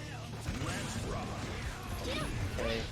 Gotta look for another hit here. The button on the way down from Nitro, so smart. And Coach is doing a better job of anti-airing, stopping the minions again, preemptively. That's the most important part, but Nitro gets another jump in throw. Oh my goodness. Oh, big throw coming in from Steve as well. Goes for the lows, continues to keep the pressure up. I don't disagree with that burst whatsoever. You're already down so low, and you need to back Steve up. Oh, I'm pretty sure he blocked that. Looks like he blocked that. No! He gets that. That is big damage for Steve. Yeah, able to get him out of the out of the backdash, rather. Trying to go for one more hit. Coach Steve, anything will do it, and still has a burst available. I would expect to see him burst this round. Yeah, I think we're going to be seeing the burst relatively soon. Yeah, there it is. But it doesn't do enough to get him out. He does do the jump in, and that jump in finds the air-to-air trade. And Steve isn't done just yet. We get to see more of Mr. Dickinson as we go into the last round of this Losers Top 8 match. Yeah, and that's the craziest thing to think about. Coach Steve and Nitro, losers bracket match, man. These two guys, a threat to win any tournament that they're entered in, fighting it out in the losers bracket. Now, Coach, bringing out the Goldlewis in the final moments, man. This is final game. Final game on the board. Who is the better DLC here in this match? We already know which one it is, but Coach Steve trying to make it look like it is not Jacko after all. Here we go into the last game. Honestly, bro, Proxy, it's been stupid. I don't know how Coach has gotten out of most of these setups, but I'm here for it. Like this one. Oh, PK, he finally gets hit. Okay, able to go for the jump over. Still fighting the minions. Well, gets the punish there. Oh, and dude, the re-jump. The pressure with the low. Try to get it with the behemoth type human, but the great jump in anti-air. Oh, Nitro gets the burst and more. Excellent job ending that burst. Now, if you keep this up, goes for the side switch to try and keep him in the corner, but he actually doesn't capitalize. So now Steve actually walks away. Okay, kicking him down. Okay, the drone actually connecting. Still looking good. Almost catch him with a low. He goes for a couple lows. I'm going to be surprised to see that overhead coming in pretty soon, but Steve might not get the chance. Still alive. Has RC. BRC forward. Yes, he does, and it works. Great call on your part, recognizing that he was going to go for the jump in. Blue RC coming in forward, getting the anti-air like you said, and that is Steve stealing that round away. Oh, whiffs the throw though. There's the punish. Nitro going to work here. The minions are available. Trying to box him out, putting out the behemoth typhoon to just try and keep Nitro grounded. Nitro still has burst on deck. It's not like he's out of this game by any means. Gets big hits off of the minions. Gets a wall break. No, actually doesn't. Keeps him stuck here. Tries to go for it. Gets the reversal throw. And now it is Steve's turn to play. He gets him on the anti-air. Yeah, missed his opportunity though. Try to go for the 2H. Looking for the air throw. Also, Nitro answers straight back. Oh, and the high-low game with the minion in hand is a little too tough.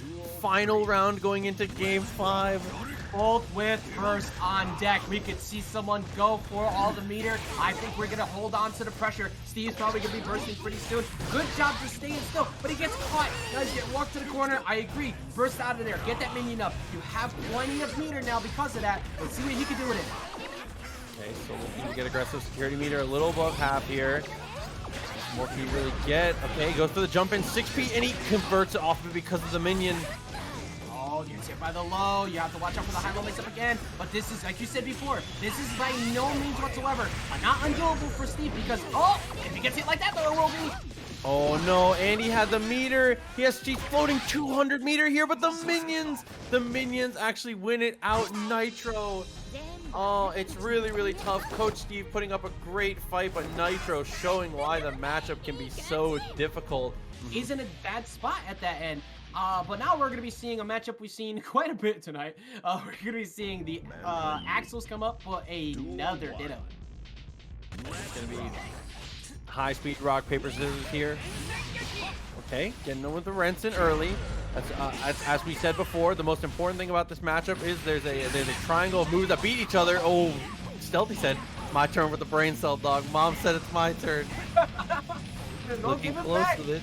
Okay, trying to go for the 2H. Stealthy can't quite figure it out though. Myloo, gets him with the like water. Oh my god, somebody better pass Stealthy to napkins. He's starting to drool a bit. The brain cell has gone back. Here we go, keeping that pressure out. This is very different than what we saw against Slim. As I say that, Stealthy tries to run up and get the grab. That's something that we saw Slim do quite a bit. After a certain amount of zoning, decided to run up, get the corner, and actually went out because of it. Oh, and the 2H clash, he goes again. I love the decision from Myloo. Myloo knowing that in that moment. Okay, he goes for the burst actually. Yeah, decided not to give up the round, go for the burst. I think with the way that this matchup's played too, you see he's already nearly at half burst. So he's going to get it by the time next round happens if he plays safe. And Myloo gonna have the advantage here going into this next round. It's the bar slash confirm. Very nice. Missing an snare dash, so it looks like. Actually, both of them try to space each other out again. I mean, this pretty much this is how neutrals played between these two. Both looking for just trying to find one mistake. One person who jumps in too early, get the anti-air, but they're just poking each other out right now.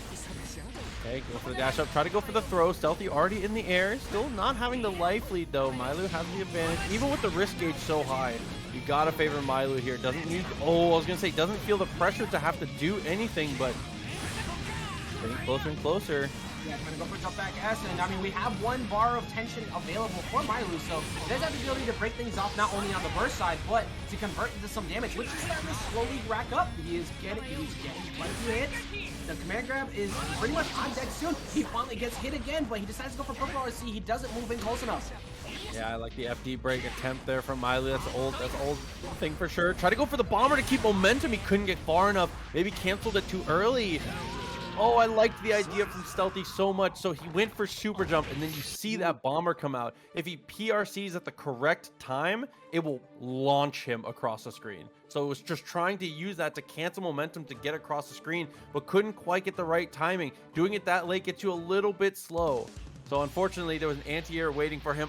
The idea behind what Stealthy was going for there was beautiful. I really like it. Yeah, I mean, you need that gap closer. Do you think Axel's getting like mad at each other during this matchup? It's like, how dare you keep? Yes. How dare you keep me out? As someone who played this matchup all the way through Exert, yes, it's super frustrating to play this matchup because you both know the options so well. Do you guys fist bump at all at the end of the set, or? No, I just shake my head and I'm like, why? There's 2 of us at this tournament. Why'd we play? But dude, continuing on, Myloo still on the having the first game locked down. He's a little bit behind in this one, but still looking pretty decent here. Stealthy is taking to the air a little bit more, which is an interesting choice against a character who anti-airs so well like Axel. It can be tough. Exactly. I mean, we were talking about it before. Like, you have to sometimes, like in this matchup, it's he who swings first probably loses. Like, you can't shoot first. But when you get pressured like this eventually into the corner, this is where Stealthy could win. But Myloo finds his way out and has meter on deck. So if he finds one good swing, he's beta burst, maybe get big damage. Okay, he's looking for 5K in snare dash back pretty consistently here, which is working out so far. Still, again, Stealthy is looking a little better on life, but with that one connection, we're even, and Myloo has a huge advantage, already having 1 meter, almost has the second one built up. Yeah, we're getting that much closer, but gets hit. That's not enough just yet, though. Get Cherry Bomb! He had the game! PRC goes rid of dust. Good blocks. Oh no, so Stealthy had the game locked up.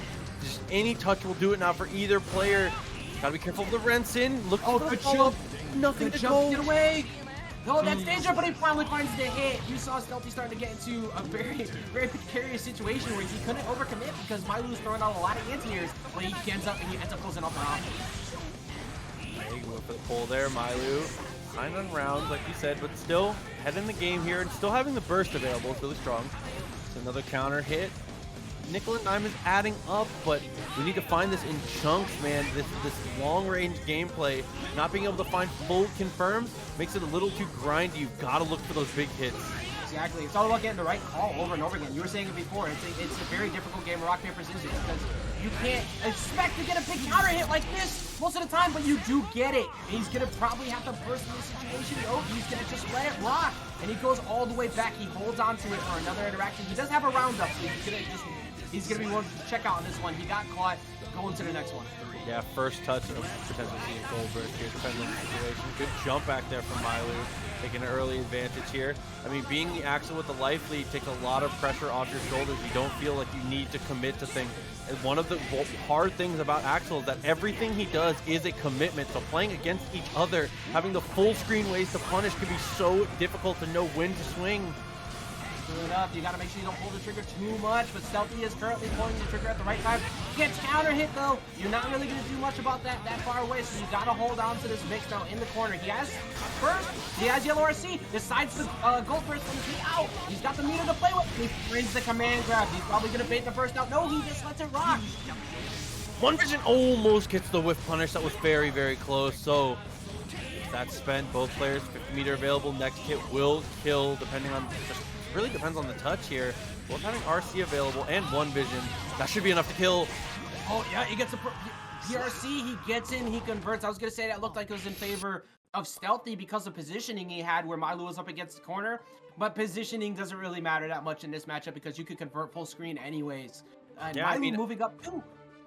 I was gonna say, keeping the corner there is, I think you are on the right track for sure. I think the positioning advantage was definitely in the other side's favor, but dude, being able to find the hits is really what matters in the end. Myloo is just staggering in all the right ways. When he does get close, it's getting more mileage. It's about grinding out every hit into maximum value, and Myloo has been finding the value. I would say legitimately, they're probably getting an equal amount of hits on each other. It's just everything that Myloo is getting is turning out to be bigger damage. Exactly. I mean, that's pretty much the big key in the mirror match. Convert better on any small openings you get. Speaking of which, gets the command grab, goes for OTG, pushes him back. Very smart. He's deciding, you know, I don't want to fight you up close. I think Stealthy has done better up close so far. As I say that, we see the immediate burst out because Myloo had him cornered a bit there. Yeah, the instant overhead was definitely on the way. That's smart of Stealthy to know how to just awful that situation was. It's worth your burst to get out of it. Just trying to go for the anti-air as best he can. Myloo still has the burst now, but Stealthy, huge meter advantage. Stealthy just one touch away from blowing this open. He is all but Stealthy getting hit a bunch. He doesn't have really many options, and as he gets hit there on the low, that is another round lost. None of that meter ended up mattering, and now there's a whole burst still available from Myloo, who's kind of, it seems like he's figured out this this mirror match a bit better. Yeah, Myloo's been very consistent in that. Even situations like that 2H, he's pushing 2H and just swinging it again, just buffering the second time. If it flashes, he knows if he buffers the second one coming out, he will win that interaction. You cannot react to those clashes. You have to know that they're coming, and Myloo's doing a great job with that. But Stealthy dominating this round, like using RC to great effect, but kind of back in this. Yeah, unfortunately after the instant RC, really didn't get much off a knockdown. So, oh, but he does get the anti-air, but he misses the follow-up. It's a little bit too far. Myloo has a small chance to still get back in, but he pretty much, like, you just let Burst Rock at this point. You don't give it up. You don't want to do that reaction. You just want to try and win with the poke game. That is PRC back, and he ended up using a little bit of FD, but he has the meter back in. Getting up to the 50 meter, okay. Goes for one vision and converts it. Stealthy, does he have time to burst? He's got to wait for the hit. Yeah, and there it is. He gets the hit. And he finds it. He finds the command grab. He is not out of it just yet. This is what was so close to a 3-0 handshake. He finds himself in the round, still keeps himself in it. Dude, 6K command throw is a tale as old as time for Axel. A trick that even the Axel mains can't get away from. So powerful there. Good to use that for the first time in the set in that situation from Stealthy. Yeah, especially after you've both been airborne over and over again, going for any of these air-to-air trades, trying to win out, making sure you're not the one that clashes. Ooh, and then, footsies. Oh, gets punished on the 5K. He's got burst, but it's pretty much within like baitable burst range at this point now. There's a meter on favor of Stealthy, so he's gonna be able to capitalize off of that if he finds that one hit. That's a counter hit though. The one vision keeps it in the corner. Stealthy not gonna have burst to get out of this. The wall is going to break for sure. And now going into neutral here. Stealthy having the meter, maybe PRC backwards. No, it's just gonna hold on to it. Both of them retreat. Yeah, not trying to play the game for much. I mean, if you're Myloo, if you get hit off of one straight hit, you can burst out possibly. But look at the timing on Stealthy. He works his way back to burst. So this isn't that much, like, this isn't out of favor for him to possibly beat this game. PRC, look for the 6K 2H counter hit. Whatever Stealthy went for just did not work out. Myloo with the... All right, so we're going to be seeing the Jacko off the rip here. This is what we were kind of expecting to start. And we'll see if it changes up after this. But I think that if we get enough set play that confuses Nash, we'll be fine. But you have to stop the pressure game, which we're already seeing here off the rip. Yeah, it's going to be a lot of, like we said before, is that Jacko, when she, ooh, good 6P, and then, okay, a burst NashFan actually looked like a missed input. So now Nitro getting to work, and this is not where you want to be, but the YRC, just like against Zato, using that to break the minions. Yeah, and one of the things that also kind of works well for Nitro, granted getting grabbed right now, getting pushed back off OTG, but the pressure is stopped immediately, and you guys see off of the heavy. But one of the things that NashFan has in favor is burst safe combos. This is a character that's pretty good at like keeping that good anti-air, pushing them back. This is a very close first game. Yeah, trying to go for the preemptive air-to-air, goes for the beach ball. Nitro intelligently jumping out, PRC to cross up, and now priority is his, trying to just back up and get the minions where he can. Chipp is a factor now. Sir, oh, there we go. Going for the burst, not trying to give up the round, and gets the wall. The minion shield. He uses the minion shield to bounce him away and gets the punished Nitro, making this character look like it fits like a glove, man. Oh my goodness, I'm loving it. We didn't get to see much of the Jacko before, and we're not going to be able to see much of it this round either, the way that this has already started. Blue RC into the mix, but immediately started things off with the first throw afterwards. Now you are stuck in the corner.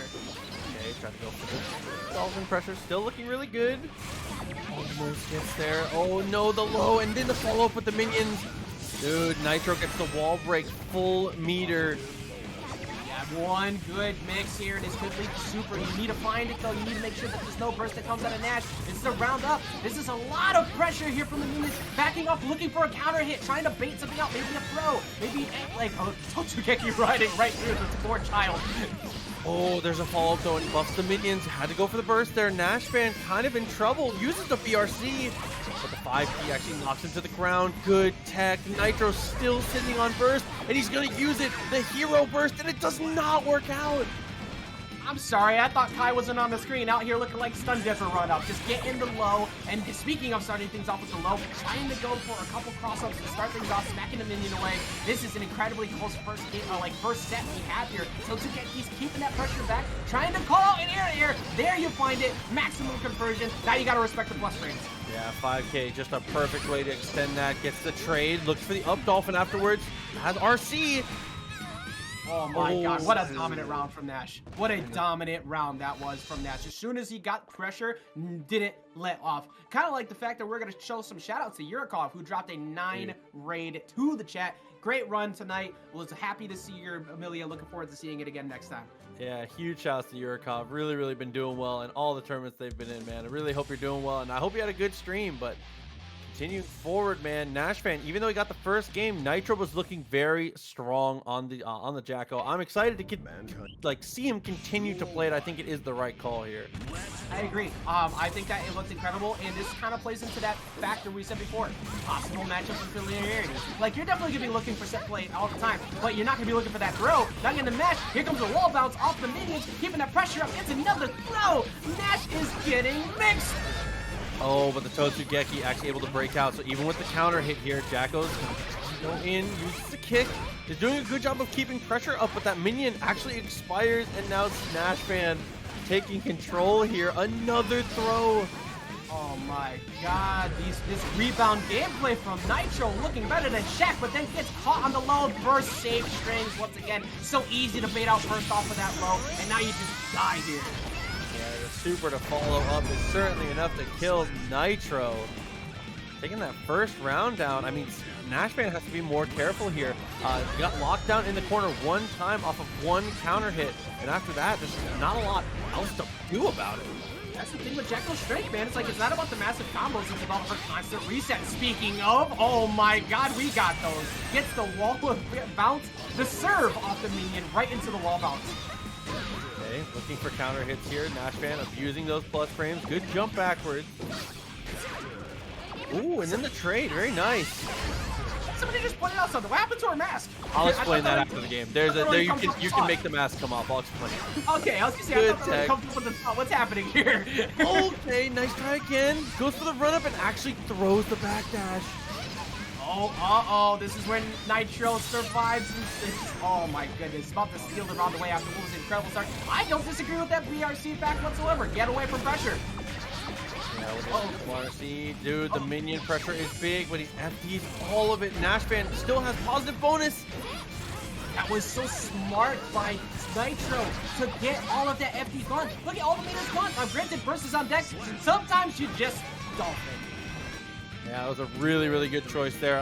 Just smart to be charging that whole way down. I mean, that's a really brave ask. Oh my god, you know. Oh, well, alright, hold all that. I don't disagree with that burst whatsoever. You're getting pressed in the corner, plus frames are up, buffing the minions. Now you gotta deal with all this. This is a good way to just walk out of the corner. Okay, got him. He dashes up. Nice burst from NASHFAN. Okay, another counter hit. No burst available here for Nitro, and the up dolphin. He might kill him off of this. No, the RC is going to scale it quite a lot.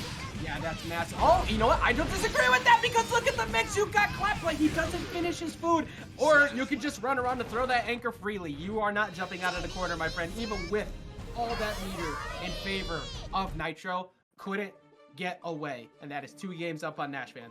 Yeah, Nitro has been looking really strong, but still hasn't been able to close it, man. NASHFAN's control of the airspace has been incredible. Jacko is a pretty grounded-based character, it seems, in the early ways that people have been playing her, but just keeping her on the ground isn't enough. You have to be willing to go to the air, but Nitro has decided no more Jacko. The training weights are off. We're back to old reliable. It's gonna be Soul. I gotta say though, you know, if you're a Nash fan overall, you gotta be feeling pretty good about this situation because, you know, we're gonna see the switch to Soul, but the way that Nitro was playing, it didn't look as dominant as what we're used to seeing until I started to speak about it, and I'm gonna shut the hell up because right now he's completely dominating this first round. The counter hit was so strong. He's able to get the mix up here, safe jump. Bar slash, able to get away, NASHFAN, good backdash, and is swinging that heavy slash so consistently, just no fear. Oh my god, with the anti-air 5K, we all know it, we all hate it, we've all dealt with it. Right now, the right arm of the Forbidden One coming through, just keeping that pressure up. There's not much you could do in this situation. Pretty much any trade is in favor. There's the 6P, and that's the game. 6P looking really, really good there, especially into the gunplane. So Nitro, trying to get back on the board, using the 2S very well. I love that. I love that. That step back here on the backdash, and then getting the pressure. You have to respect back there. There's nothing you do. They'll cross up to 6P as well. Okay, you know what? I'm so sorry, Nitro. I should have never said a damn thing because this is a completely dominant round. Dude, Nitro just played. I mean, now it's just a different Nitro. I mean, potentially looking. I mean, a lot of the times you can see emotions in the way people play. Nitro looked a little frustrated in that one, trying to take some frustration out on the Mei. Jesus, that was like, yeah, trying as hard as you can to like just the confidence plays, like that run up throw. Bro, Nitro basically said those first 2 rounds, I was a content creator, bro. Now it's time for me to actually play. Like, he was trying to get the YouTube video ready to go, and then NASHFAN decided to ruin it for him. Let's see if NASHFAN can make the adjustments, because honestly, out of what you saw, what could have been different? Dude, a lot of it is just that Nitro played so confidently. I mean, you have to knock Nitro off of his game. Playing a character like Soul, when you get the confidence and you're making all the right reads, the character just has a tool for everything. So if you're making all the correct guesses, there's not a lot to really do about it. NASHFAN either needs to mix up or do a better job of just avoiding these terrible situations like that. Gold burst is a great idea. Nitro has very consistently played that situation like that. Oh my god, but the anti-air 5K is just so good. And that Nitro has been consistently running up and backdashing to bait counter hit to get off of a whip throw or just a button press. And at some point, NASHFAN is going to end up falling asleep on that. Right now, though, gets the BRC, continues the string, doesn't drop it. Ooh. It's the reset, the American reset, baby. After going for 1, decided to keep it going, deciding to close out that game in a dominant way. Great job. And resets like that only work when the other player knows the matchup so well. Most Meis go for the throw there because it seems almost guaranteed for Mei to get a throw there. NASHFAN knowing that close slash, almost guaranteed. That was so good. It's not too often you see that situation, but down that's gonna get the wall carry off of Vanderbringer. Gotta respect Fafnir. And I also don't disagree with using F, not using F either. You want to keep this meter up because you need to be able to yellow RC. But you take this counter hit. This is huge damage. Okay, able to break the wall here. Nice with the Vanderbringer. So, dude, off of the Fafnir breaking the wall. 2D to beat the Dolphin. Oh my god. Every trade is the favorite too. Yeah, and DP 100% there. You know that something's coming. Did Nitro put in Exert for a minute there? The 2D to try and low profile? Oh man, that's some old Guilty Gear stuff. I didn't know he was around for the old lore. Oh, the counter hit. The backdash, he's consistently been going for backdash 5S to try and find a counter hit there, but that time it finally hits the mark. Okay, I like backdash. Oh, nice punish on the Fafnir. You see NASHFAN also starting to do backdash, trying to look for counter hit. Now he's just playing stay out of my air. They control the airspace, but that doesn't work for so long. After he used a lot of meter, instant RC gets hit. I mean, that's the mix. I think he's gonna go for throw within like the next few, but up Dolphin gets him out. Yeah, use the beach ball to try and buy some space afterwards. Nitro still has a burst available. Next hit, you gotta expect it. It's just about when. Doesn't get the conversion off of that, but there's the air to air. He misses again, though. 50 meters still available. Nitro has everything he needs to win, but can't piece it together. Oh my god, this pressure from Nitro right now. What can you do? You have to respect this. This is so dangerous to jump out on. Yeah, you could jump away after the flames, but you have to guess right. And oh, there's the first. This shimmy was incredible. Couldn't finish though. NASHFAN back to neutral. The 2S, he didn't have charge. To get the hit, now he's in danger, and he gets the punish again. That we saw that last time where Nitro tried to go in for the final. That's how fast it is. That took me 2 seconds while commentating, as we get to wait for opponent checking connection. Now this is what we're here for, baby. We may have had 20,000 axles tonight, but we have had one of the best guys we have ever seen, who already started things off with the jump jump call out with the full jar, starting things off with the pressure. Proxy, this is exactly what we've seen all night. This man has had like insane pressure with Kai that we just have not ever seen. And Sneed has been doing this to everyone, but Princess has been the Axel above the rest tonight. Has been really standing out, playing better in most ways than most of the other Axels. For Sneed to be able to do this to Princess is a pretty big deal, as Princess kind of answers back here, still in this round. Yeah, that's a big time agree, because one of the few things that we've seen out of everybody so far is that they've had a hard time checking the pressure from Sneed.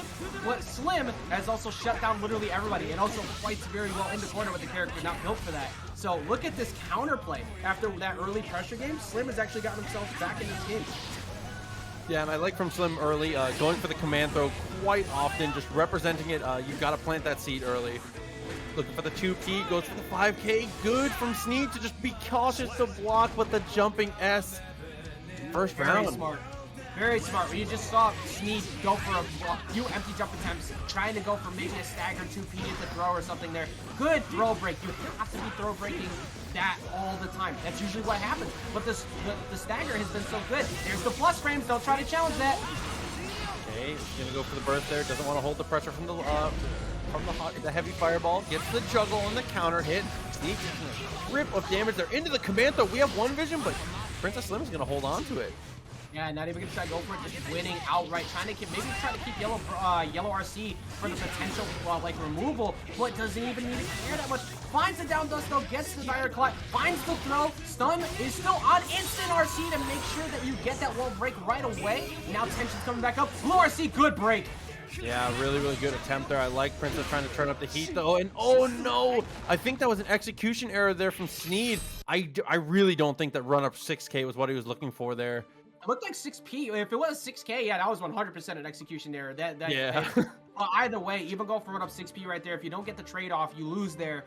And, I mean, you're not running up and going for DP at that situation, too. So it was just so difficult because the meter was already so low. There's not much you could do, even though you're starting to get plus tension. That's just a stressful situation against Axel every time. Yeah, so Sneed has been, again, Sneed is not is accustomed to going a little bit behind though. Very comfortable in the matchup. See, just like that, no confidence lost. Run up throw into the standing low, but Princess is gonna burst very early this time. I love the way that Steve constantly mixes up the stagger with 5K into 6S, or excuse me, 6H, and then mixes up the, like afterwards too. And after giving up your turn with Dire Clot, usually a lot of people kind of get aggressive, especially something like Nago, but finds the very last bit of that stun dipper, goes all the way to the corner, finds the Yoki, and then once again, look at this, like the way that he constantly mixes up, going for 5K into 6H, or deciding to go for the low hits as well. 2D trade, goes for Renton afterwards, looking to add up a little bit of chip here. Plenty of meter. Goes into one vision. You're not going to be able to kill him before the burst comes available. Doesn't get anything else. Looking for the Renton, tries to get away. Stun dipper. Oh, the throw is baited. Sneed. And Sneed knows that his reputation precedes him. Baits out the throw in a situation where it seems so obvious. That was maximum what you get off of that jump aerial counter hit too. Because if you don't move up and get the 2H, you're not closing that out. That was so smart by Sneed, even after missing, because he was looking for stun dipper into red RC, but he didn't end up getting it. Didn't matter though. Princess already got half the life gone on this one, and still, oh no! Finally, someone is able to answer. Sneed has been going for that to try and stop the jump back. Princess actually uses snail there.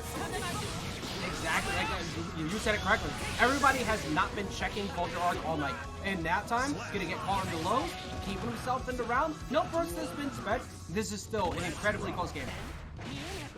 Okay, 2S.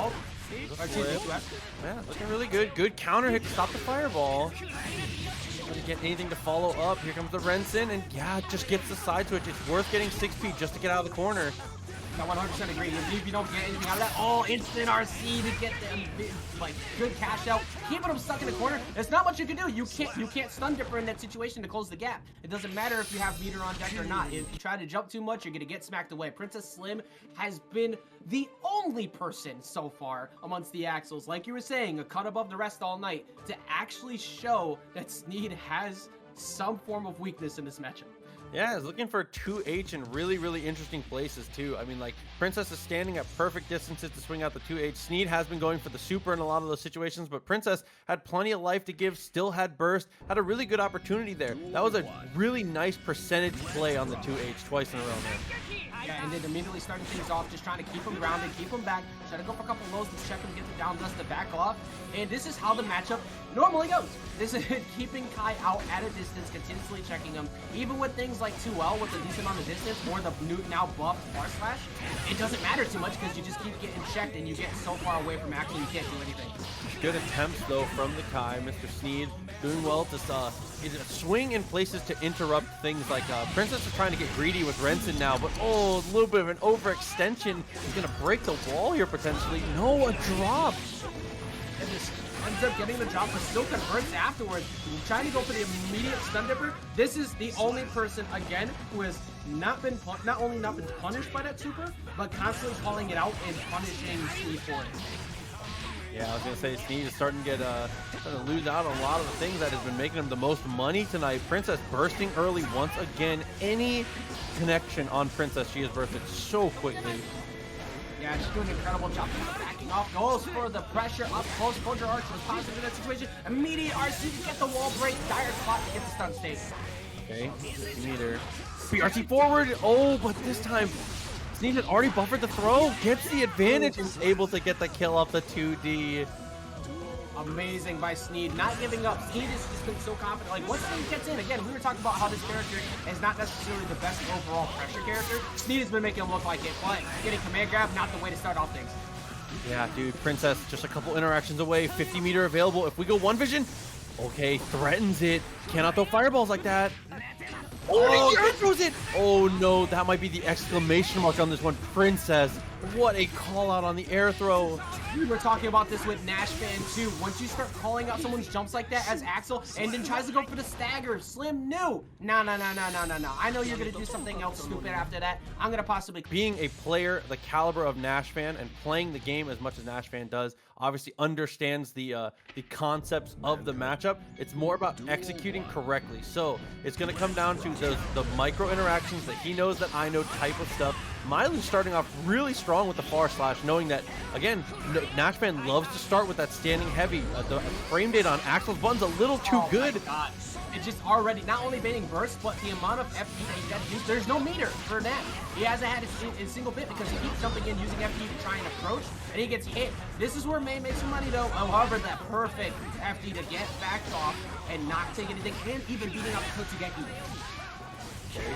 2H again, looking for about Chipp. 5P to beat out the giant jump in button there from NASHFAN. Dude, May just kind of getting stopped on all fronts so far. And again, I hate to be the bearer of bad news as always and repeat myself, but dude, that's the game plan for these zoners. You gotta make it seem unwinnable, and all these actions have been done so well. Myloo really holding out very well against NASHFAN here. Yeah, absolutely. And it's just, like, they've been making this matchup look near impossible for May. Like, May is so good as a rushdown-based character that shuts down a lot of really annoying tactics from far. And Myloo's not cared. There's the instant overhead, and it keeps the pressure on. What are you going to do about this now? He decides to back up instead of trying to fight him up close. Yeah, it's looking for the punishes on the long-range footsies. I mean, that happens to be where Axel is a specialist here. Look for the 6-8 for the anti-air, but 5P against Totsugeki. NASHFAN hasn't really effectively used a dolphin yet. Myloo has just had the answer at every single step of the way. That is insane. Not hearing Totsugeki 3 times in a row at all times. There's nothing that NASHFAN has been able to do to establish that pressure. Up Dolphin has been pretty much invalidated. I didn't see a single solid Oki setup because he couldn't find it. This is looking very similar to the weakness we saw in that winner side against Slim. Duel 1. To be honest, going into this next match, I think one of the big things, you have to remain grounded in this matchup, right? You need to walk slow, you need to play passive. There we go, starting off the round, staying grounded at that.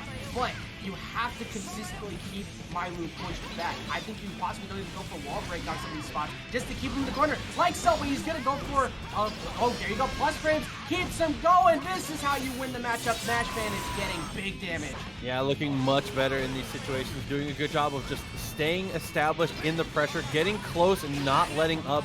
Unfortunately, Myloo still in this here for SneedChungus. Here comes the YRC, and okay, jump in 2H commitment there from SneedChungus. And that's another thing that you have to see in these matchups against Axel. You have to be aware of the fact that just commit just like that. You have to be unafraid to just throw your body into it, man. I agree, because you're gonna get smacked out all the time, no matter what. It's gonna happen. You have to be confident in your approach, because if you're not, you're never gonna get in. And granted, he is currently getting reversal to counter hit very, very badly right now. Like at this point, he doesn't finish off the wall break. Now he gets a chance, and he didn't have to use burst to get out. Yeah, missing that second Axel bomber, really, really tough. Try to go for the FD to be able to jump out. SneedChungus, an opportunity here. 2S counter hit. Neck could close it. Again, decided to go for the aggressive burst to maybe catch the meter. You gotta respect this. He has enough. He still has enough meter to FD out, and now he's got to do a full screen Axel again. Okay, able to close the gap there. No punish actually from Myloo. False blocked. There is the hit. Myloo getting the kill. And SneedChungus, I love the burst. You're not going to get many better opportunities to burst against Axel. Might as well use it to try and cash out on the meter. Good point, yeah, because the majority of the time you're just full screen anyway, so up in this next round, Myloo's just going to make sure that you're burst safe the entire time. Gets the anti-air though, is going to push you back full screen once again. Have that life gone, trying to go for the rinse in, just to rinse and repeat. 2K 2D, no follow-up. SneedChungus, one touch away. There's the 2D, that's all you really need. So now we're in the corner, party time for May. You gotta respect all this. Where's he going with it? He goes over the top. Tries to go for the top again. Plus frames once again. What's the option? There's a decent amount of meter going away. But good blocks from Myloo, however, finally has to use the burst to get out. Yeah, doing the jumping S, trying to keep himself safe. 2S into the attempt at the cross-up. Myloo's got the defense, though. SneedChungus has the burst available, but when are you even going to get to use it here? I don't know. I mean, you could pretty much have to play. Morrissey gets all the way over the corner, converts big time, and he closes out. He found the one mistake, and he puts himself on the board. That was about to look like a 2-0 lead for Myloo, but we see SneedChungus finally find some sort of answer proxy in this matchup. Dude, and that is what we've been talking about the whole time when we are constantly like griping about optimization. That is what we're looking for. Any touch has to turn. You have to squeeze out every single drop out of every single touch. SneedChungus showing it off. The BRC from max distance, knowing he could take it to the corner. Exactly. It's not like everybody's been labbing the instant RCs, which is incredible, and you need those, but you also need to convert off of when you don't get that red RC, you need to know how to maximize your combos, and that was so well played. And now Myloo being walked to the corner, however, he was able to find at least one hit to push him back. Yeah, still has a life lead too, but with that counter hit Dolphin life lead, not long to this world. Oh, by any means, and you already know. I mean, we saw what SneedChungus was able to do with just one hit, and I don't disagree with all these swings. I don't disagree with that burst right there either. Get the hell out of the corner, but he's being walked right back. Yeah, looking for the 2D BRC forward. Good pressure on the double overhead. Can't get anything. Myloo gets the punish. No full conversion though, so back to full screen. And Myloo has a huge advantage here, having 50 meter and the corner pressure. That was a massive command grab, getting corner pressure, forcing the burst out already, not trying to play anything. Like you said, you don't get burst too often in this game, so against Axel, goes in for the red RC, but yellow RC to back him up. He has plenty of meter and gets the reversal throw. Yeah, that's the last thing you expect there as the May player, Axel to run up on you. Dude, the last thing you expect is Axel to check your pockets, man. You gotta be careful there. Exactly, like, who the hell expects Axel to run the fade? He stays far back away from me the whole time. Jump back with the S.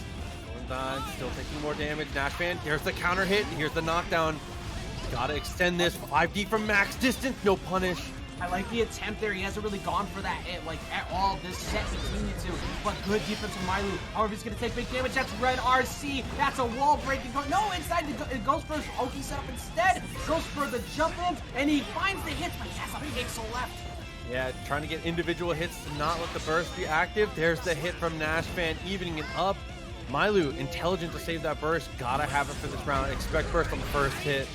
Yeah, speaking of intelligent, like you were just saying a second ago, waiting, just going for single hits to not try and activate burst out of Myloo so you're not full screen anymore. But the full wall, almost the full wall carry, but it's going to be stopped by burst. This is crucial that whoever takes this round is going to have a massive amount of like not annoyance in their favor. They'll be up a game and they can try and play with a bit more momentum while the other one plays stress here and losers. Okay, 2S. Even though it's nerfed, still an incredible button here. Goes for the run-up. What a bait. BRC forward. This is going to be a full conversion here, but chooses to go for the reset instead. Wants to go for blood. I like the aggressive burst, but that's a scooper. He pressed the button, and oh, he did it. He actually blocks it, but he whip grabs in front of him. Now Myloo gets out. He goes for OTJ. He pushes him all the way back. Now SneedChungus has to navigate the maze once again. No, just any touch will do it. Trying to use the run-up FDs to block, but Myloo still able to come out on top of that. And there was an interaction there that I would really like to point out that just to show how high of a level these guys are playing at. SneedChungus, when he's swinging standing heavy from there, is buffering the heavy Totsugeki on like delayed. He is pushing H and then buffering it just to do it. The one time you got to see why he's doing it, Myloo does jumping slash, it clashes, the dolphin comes out. He gets all the way across the screen and he gets a close slash. It doesn't hit, but he gets to put close slash on him. That is the type of interaction that these guys are playing at like such a high level that you don't even get to see. He's been doing that all set, I'm sure, but that's the first time you actually get to see it. Absolutely. Using those buffers just to make sure you have option coverage. You want to make sure that option is there at all times, but you don't get to do that when you're playing full screen. And then, like you said before, you don't just expect Axel to run up on you sometimes. He just walks right up to him, catches the lows. However, he's got to deal with all this. We've seen this a few times. He does the run up and throw comes up heavy, and then he gets caught by Totsugeki, but he gets out with the trade and he finds the low. Dude, second time SneedChungus has gotten a perfect bait on the throw attempt, has been leaning into the throw so much early on, and now Myloo is starting to pay for the adaptation. Positive bonus here for SneedChungus, gets the counter hit. Anything will do it now. RC's just to use the rest of his meter. And there's the hit on the overhead. SneedChungus is trying to take this to a game 5 here. One touch could change it all. Oh, well played by SneedChungus right there. Jumping in and goes for the command. What are you doing? What the mix up here? He gets thrown again. He pushes him all the way to the side. Follows him up on OTG. Pushes him into the corner. Now Myloo is getting hit. Check for pressing button. That's 3 counter hits in a row. And he doesn't get the burst here because it was already a wall break. Okay, any touch will do it now. SneedChungus just needs something. Don't need to overextend though. Yeah, you have positive bonus here. The FD to block. Dude, so smart there from SneedChungus, knowing that if he FDs there, it's going to make him block a little earlier, have the distance to not get hit by the burst. Just perfectly played in the end. Myloo kind of had his hand forced. I don't want to say checkmate because it wasn't guaranteed, but you have to burst at some point during that sequence. Yeah, and with the amount of damage May puts out, like, you kind of can't rely on possibly taking that next hit to burst off of that. Like, you're probably just dead. So you have to hope that SneedChungus isn't already expecting the burst, which in that situation, the way that he was just dominant, it's always coming. Incredible play. I don't think that this is going to be a dominant game here in this last one, though. SneedChungus had a great game, but Myloo is not going to let this be for free. Yeah, it's been very back and forth all the way through. Charging that, dude, the confidence to charge that against Axel, a character that's so strong at punishing that, but Myloo a little bit hasty on the burst. Oh, and then the aggressive burst again. Keep him in the corner. Now you got to hold all this. Does get hit. And now he's got to once again take the mix. Here he goes. Tries to go for that dust once again. We were talking about it before, and we didn't really use it too much. But he tries to pull out the trigger, and Myloo gets out. Ooh, frame trapped him with the dolphin. Got the counter hit. Looked for the close last there, but couldn't quite get close enough. Dude, just blocking so important here for SneedChungus. You cannot get pushed away. Looks for the up dolphin, and that is going to be enough to kill. Amazing timing. Amazing timing on that up dolphin. He used that to close the gap. If he gets traded on there, he's still full screen. He timed it perfectly, found his way in. Oh, you went shy to my on, baby. Keeps the pressure up, tries to go for another one. 5K's out of this situation. Myloo's got some work to do. Yeah, he really does. That's another 5K there from SneedChungus. Another, dude, the frame traps are just working out. All this damage, it is enough to kill SneedChungus. Actually able to kill him off the interaction. Anything but the win is disappointing, but fighting on forward, man. It's going to be SneedChungus continuing on. See if he can keep that momentum. Sneed is going to be the one to stand in the way this time. The Kai killer that we've been seeing all night. I can't wait to see how this one goes here, too, because this Kai is one of the people who has 20 lows. He has the ability to check Totsugeki, but he also has only so many options to deal with the excessive amount of pressure, but the way that Sneed has been playing, he looks the same. He always has stun state up, he always has the pressure game on, and he is almost always capitalizing on every counter hit he finds. I think this is going to be pretty difficult for NASHFAN, the way that Sneed's been playing. Oh, jump in heavy, already buffered the Dolphin, holding the charge in such an intelligent way. And the 6P, that was so well played from NASHFAN, but then the answer from Sneed just as good. +4 on the 6K. Very well played there, going for 5K into 6H, and then gets the air-to-air 10. Calls him out again, where the hell you think you're going? He gets the mix-up once again. He tries to go for the immediate dust, and then just jumps and punches NASHFAN out the air. Dude, Sneed, really nice on the reaction for the anti-air. A lot of the time, people go for DP, go for 6P. Sometimes you have to go get them. Good choice to go for the jump up. Yeah, and like the way that NASHFAN is playing, I think this that pressure's gonna only last for so long. Runs up, tries to go for 6H, but gets hit on counter hit, and then immediately answered. There's the I don't think we've seen many wake up DPs out of Sneed like all night. That was one of the first ones. And not a lot. It's mostly been the supers, but here comes Ride the Lightning. Not quite enough to kill, but still a huge advantage here. NASHFAN has meter though. Oh, tries to run up, grab. He saw it coming, gets the door safe, keeps the damage up. We were talking about this before. Where's he going with it? Keeps the pressure up, like he finds the stun dipper. Decides not to burst, just lets it rock. Yeah, just gonna hold on to it. Goes for the up Dolphin, and now all of a sudden, NASHFAN looked like a genius holding onto that burst. That's some incredible, like, that's a titanium set of nuts you gotta do. I don't know what else to say. That, like, you Cannot have believe. some extreme confidence to go for that. But you know what? The best of the best have the ability to do that. And this is, NASHFAN starting to get a run back here. Gets hit on the air-to-air, though. Yeah, doing a good job. Just was able to navigate the 6P. Got the 2H anti-air. And that's how you know you're getting a little obvious with your jump in, is if 2H is the choice that having, oh, like, the air throw? Goodness. All right, I mean, we were talking about it before. People who are winning at most, the ones who are checking these air throws, and there's the answer to the Voltron. But the stun dipper finds the hit. Of course, you're gonna burst that situation. You're down around. Oh, stun, and you know what? Stun state don't matter at all. Here comes the Totsugeki. That is a really well played NASHFAN. Bruh, I can't even speak. Like. NASHFAN is the second player now in this bracket who has answered the full screen run up throw from Sneed. And I know that sounds kind of troll when I say like, oh, he's just running up full screen and throwing. Sneed is playing in a way that's earning enough respect to where he can just run across the whole screen, and it's scary to answer it. NASHFAN is the second player that we've seen all bracket that has done something about it on the first time he's gone for it. So NASHFAN, again, looking a little different here. Oh, just one up throw. You want to do it? I can do it too. I don't give a damn if I'm on the block here. Yeah, you know what? I don't disagree with the way that NASHFAN's been using aggro burst to keep somebody in the corner has been so good, because that's exactly where May wants you. You just keep jump back H, keep them stuck. Well, look at this walkout from Chungus. Actually, oh, never mind. He's currently getting pushed right back in. BRC overhead. Yeah, had the burst. That was going to be a full conversion there from NASHFAN. Nice dash back, but NASHFAN is not afraid to swing it twice.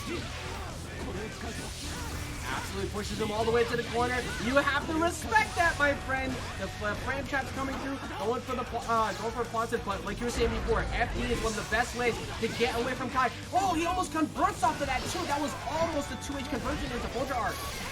Okay, 6P. Oh no, the 6P hitting the beach ball actually does not help there. NASHFAN gets out with the Totsugeki. Sneed really needs to get 2 rounds in a row here. You cannot go down 2-0 against Nash.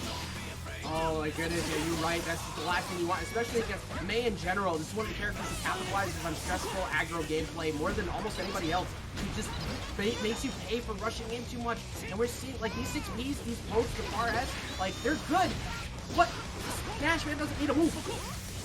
Yeah, no reason to really overextend here. Does go for dash forward there. I love the little stagger, but NASHFAN, again, is not afraid to down back. He has its priority here, though, has shock state on. It's going to try and greet out with a second heavy fireball. Yeah, exactly. He was going for another one, hopefully, to try and check him. Most people just respecting the heavy fireball the entire time, but not NASHFAN. He knows, like, all right, well, I found my gap. I'm going to get in. Going for PRC just to get away and get side switch. Okay, yeah, swings it from far away. Good answer there. Had to burst. NASHFAN still looking pretty good here. There's the counter hit. You're going to have to burst. No, actually still alive. Oh. Very smart option there. Just go for the throw at this point. You're up around, so if you get the throw break, whatever. He's still in the corner. But if you find that throw, you ain't bursting that. That was incredibly well played by NASHFAN. Going up 2. This is like, Sneed, again, Sneed was cooking everybody all goddamn day. Yes. But we finally found some people who found the gaps in Kai's pressure, and also jump checking him. And the Foger arcs have not been free in these last 2 matches that he's fought. Yeah, I mean, that's been the crucial part here. As Sneed, I would like to see him potentially throw a couple more fireballs here. You have to be careful about how you do it. Like TKS fireball can be really good if you want to go for like the full screen answers. But I just feel like if we are rushing down too much, we have to be careful. NASHFAN is answering with standing heavy so often and so consistently. So we need to be careful about how we swing on it. Oh, granted, I mean, he just don't give a shit. He just goes up anyways. Oh, big damage though. That is going to push him all the way to the corner. Off OTG, you get pretty much a guaranteed Sotsugenki there too. Goes for the mix, tries to catch him off guard, even with the burst on deck. He's still holding on to it, but this is starting to look very dismal here. Proxy, I don't know how good I'm feeling that much left for the rest of the round. Yeah, 2 dash back. 6P actually answers, so Sneed's still in it. Oh no, but that was an incredible bait. Drops the combo still, but with punish. Very nice. Yeah, and shout out to the homie Cinnamon, by the way, coming through with the gifted sub. Dude, I love you, dude. Let's go, keeping the subs up for the night. Thank you very much. We appreciate that. Big damage already off the start. Now he's already in the corner.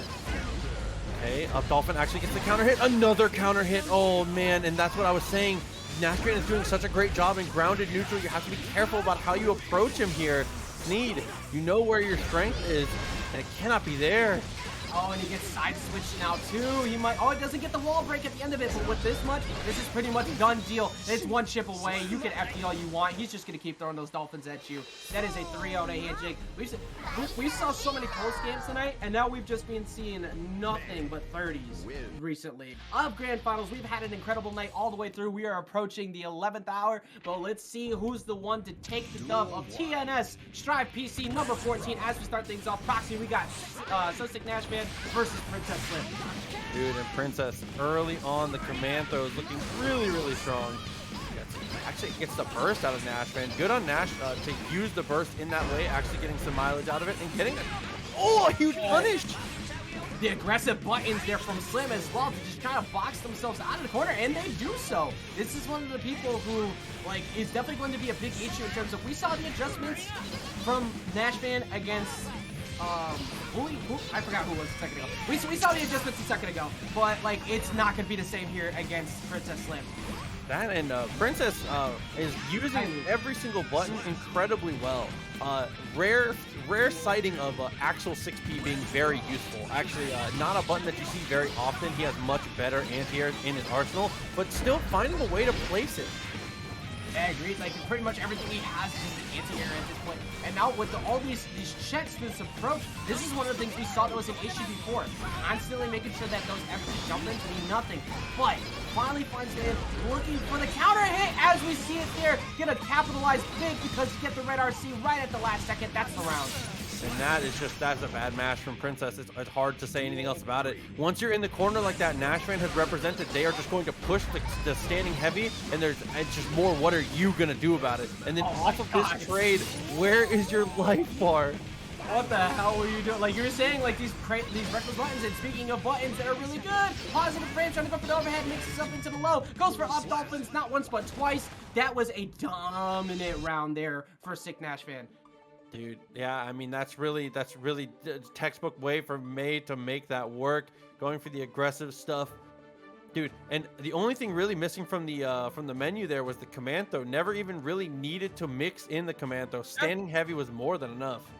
I mean, a majority of it was just because of the fact that you kept finding the counter hit. You were talking about it before, trying to swing your way out. I mean, granted, that you need that air-to-air trade. You want to check the jumps, but if you get hit by standing heavy, you're not gonna have a very fun time. The next one, Princess. Trying to do a little better here. It's doing well so far in this. Yeah, great on the anti-air. Staying every move is a commitment for Axel. So even jumping is a huge commitment because you give up so much real estate if they guess right on that. Princess doing much better controlling the options this game. Oh, there you go. Good blocks as well, but gets hit. And then goes for the burst, but still capitalizes until he pushes to the corner. This is a super. You are already in the same. RC down! Even better! That was such a good way to get out of that. That was a heavy punish no matter what, but the RC down just stops all of that. But you're now full screen once again. Okay. TNS, very nice. Still has burst available. Owen is going to choose not to use it there. Is just going to hold on to it. So Princess, a good touch. Yeah, very good stutter stepping there from NASHFAN for a second. Just kind of like walking up, trying to get a baited option of any kind. Finds the throw though, continues to go for pressure. That dust has not worked out for NASHFAN all night. Yeah, I mean, people are getting so good at reacting to it. But either way, even without the dust working out, Princess is way behind on this one. But the problem with this matchup is that it's still on May to get a... Oh my... That was your one time to go for it. Oh, gets the low though. That's gonna be big damage. That's gonna be a kill. And still ended up getting into the wall. I thought he was a little bit too far away to capitalize on the wall break, but actually was just close enough. Okay, good follow up there. 6H. Block on the overhead, but the low follow up's a little too much here. This game gonna change a lot of the momentum here. Princess has got to make this happen. You cannot let NASHFAN get this reset. The longer this goes, you've got to favor the aggressive player.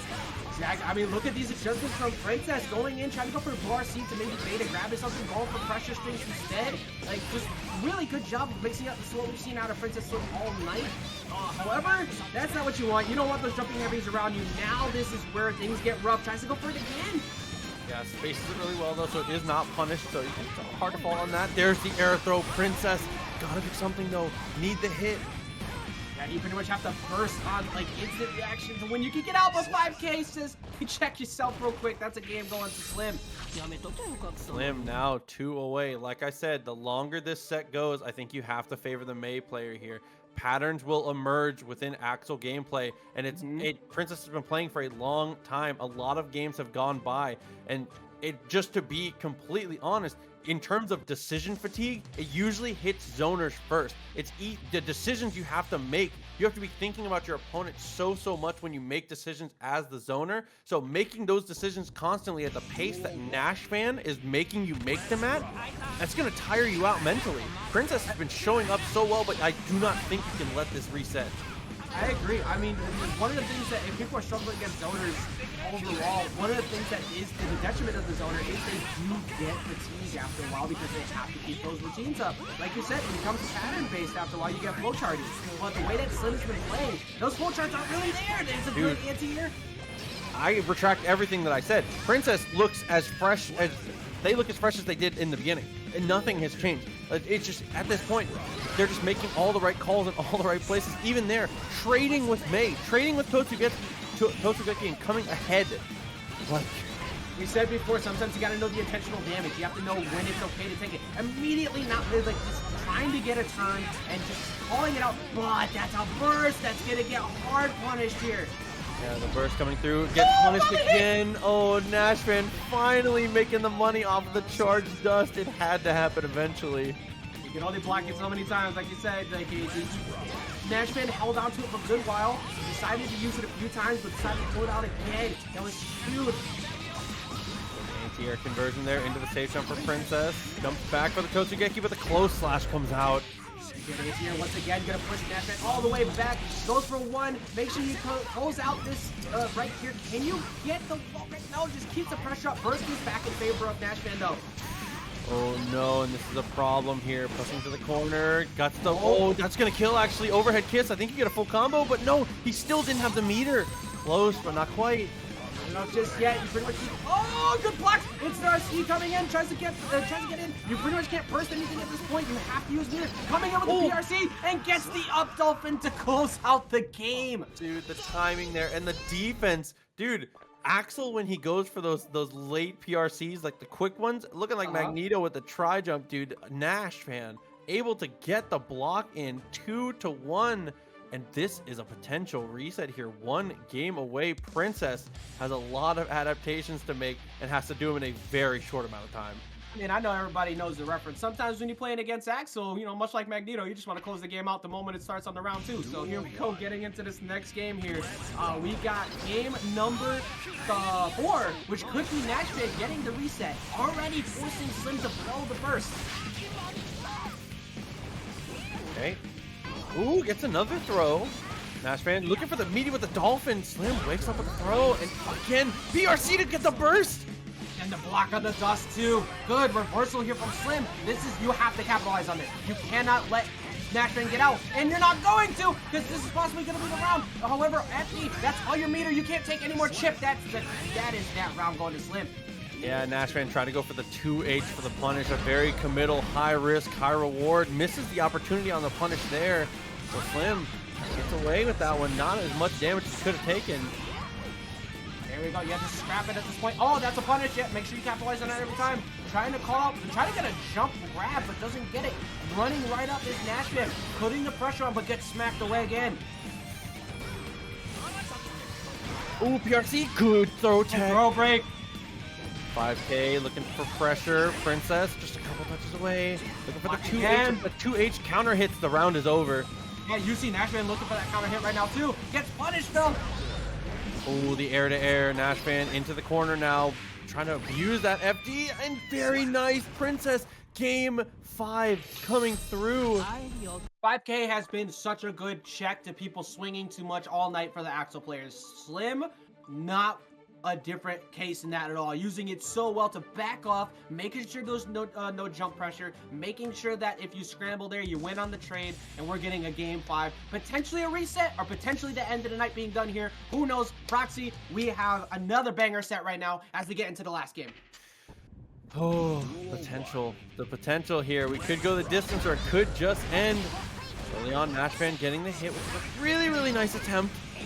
On reaction, Slim has punished the volley every time. Like, anytime it's not been a true OP setup, it has been punished. Oh, big counter hit. Yeah, you definitely blow burst right there. That would have been a wall break and massive damage. Speaking of said... no, the rest of your life bar. What happened? Nashman looking, just any touch will do it now. Potential to 3K? No. Princess was thinking the same thing as me. Went for the 2H.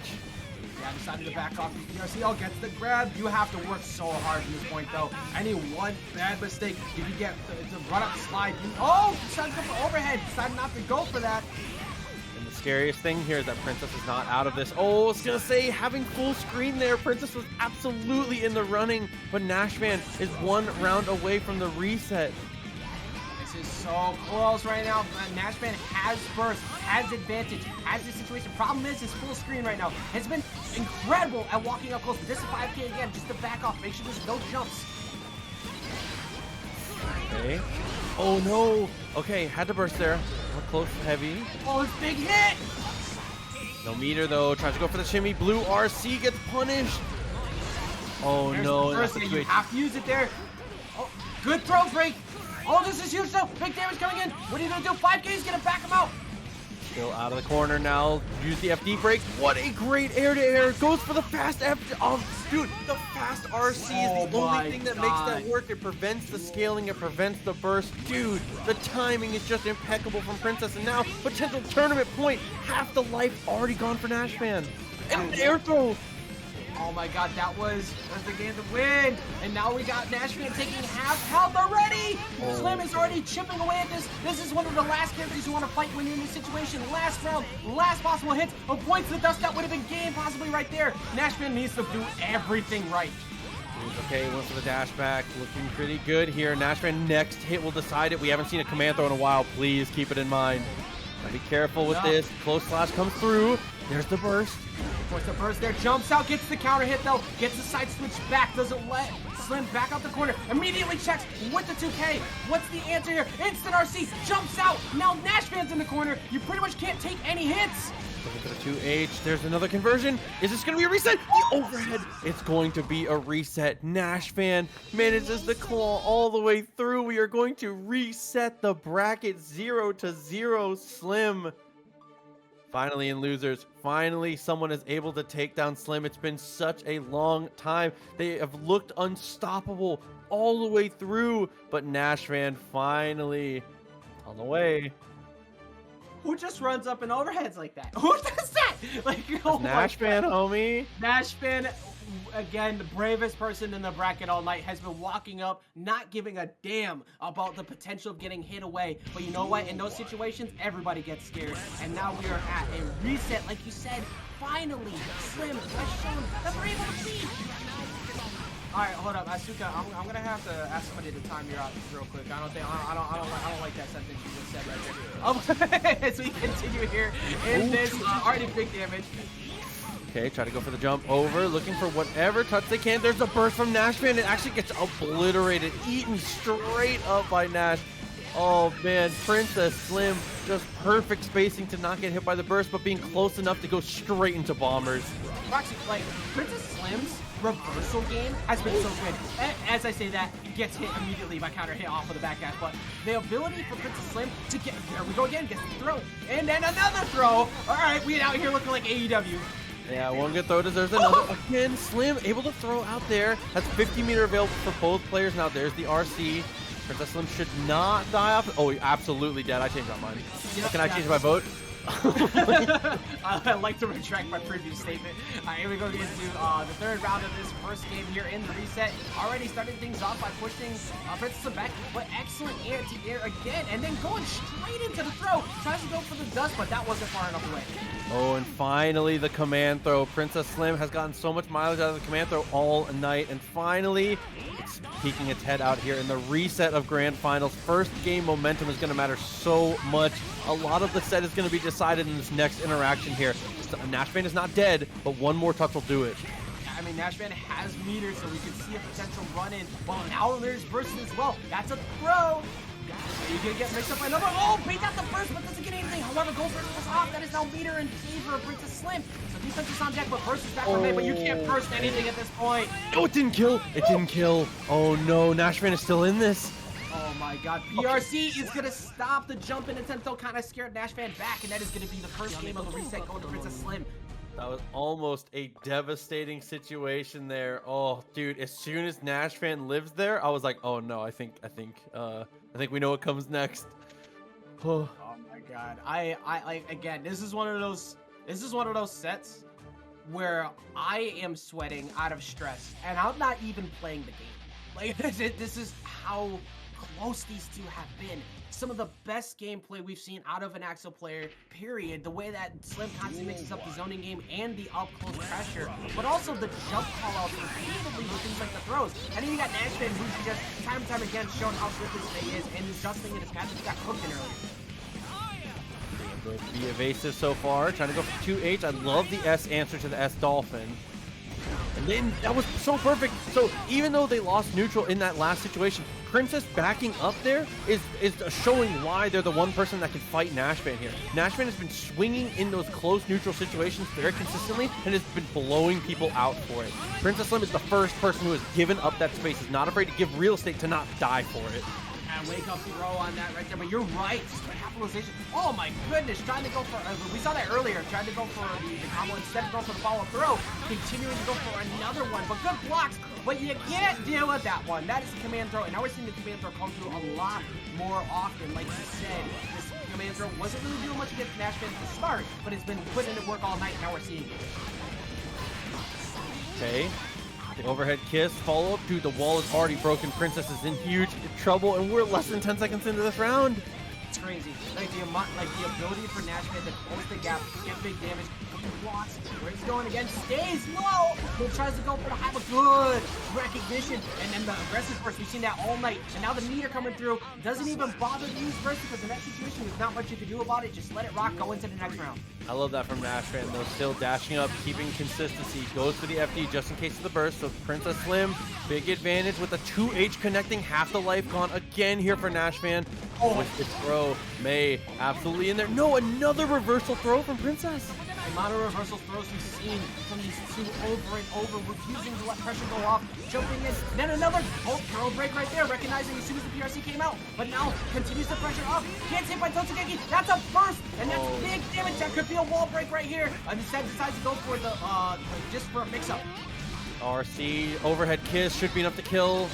No, actually hits the wall so early, still a pixel left. Gotta be careful, jumped over the Totsugeki, and conversion! I think everybody in this building recognized that Totsugeki was going to be obvious. Oh, and Renson! Oh, NASHFAN. I know what NASHFAN wanted to. If you do up dolphin there and you cancel it before it gets to the apex, it's the same situation as before. It will rocket you across the screen. So another one of those situations where NASHFAN has the right idea, the movement is coming through, but Princess Slim knows about the option and throws the Renson out to prevent it. Yeah, very, very smart, because you want that last second burst option that you haven't really used all set to get yourself back in. All you need is one trade, but Axel full screen is in a much better spot there. We're looking at Slim up 2 rounds. So we've seen NASHFAN make some comebacks tonight. If I'm Slim, I'm not getting comfortable by any means here. Play the same way you have been, as we're seeing already to start things off. Oh, and I love that after the pull-in, NASHFAN recognizes, goes for the burst, but oh, the 2H hitting once again. Same side, Princess Slim has been just obliterating people, ending careers with that mix-up tonight. That was clean as hell. You go for that, and instead of trying to get out after getting that counter hit dragon, you stay same side in the corner to get the mix-up. Beautiful. 1 round away here. Princess Slim just needs 3 touches. There's 1. Be careful about how this next one comes up. Gotta keep it simple too. You know he's still in it. If he gets any counter hit, tries to go for the run up. The 2D conversion. So smart to know you can get the combo there. Oh man, there's no burst still available. There's no meter. You have to use all of it for FP at this point. Every single poke, every single trade, every single thing works out in favor of Slim. This is all.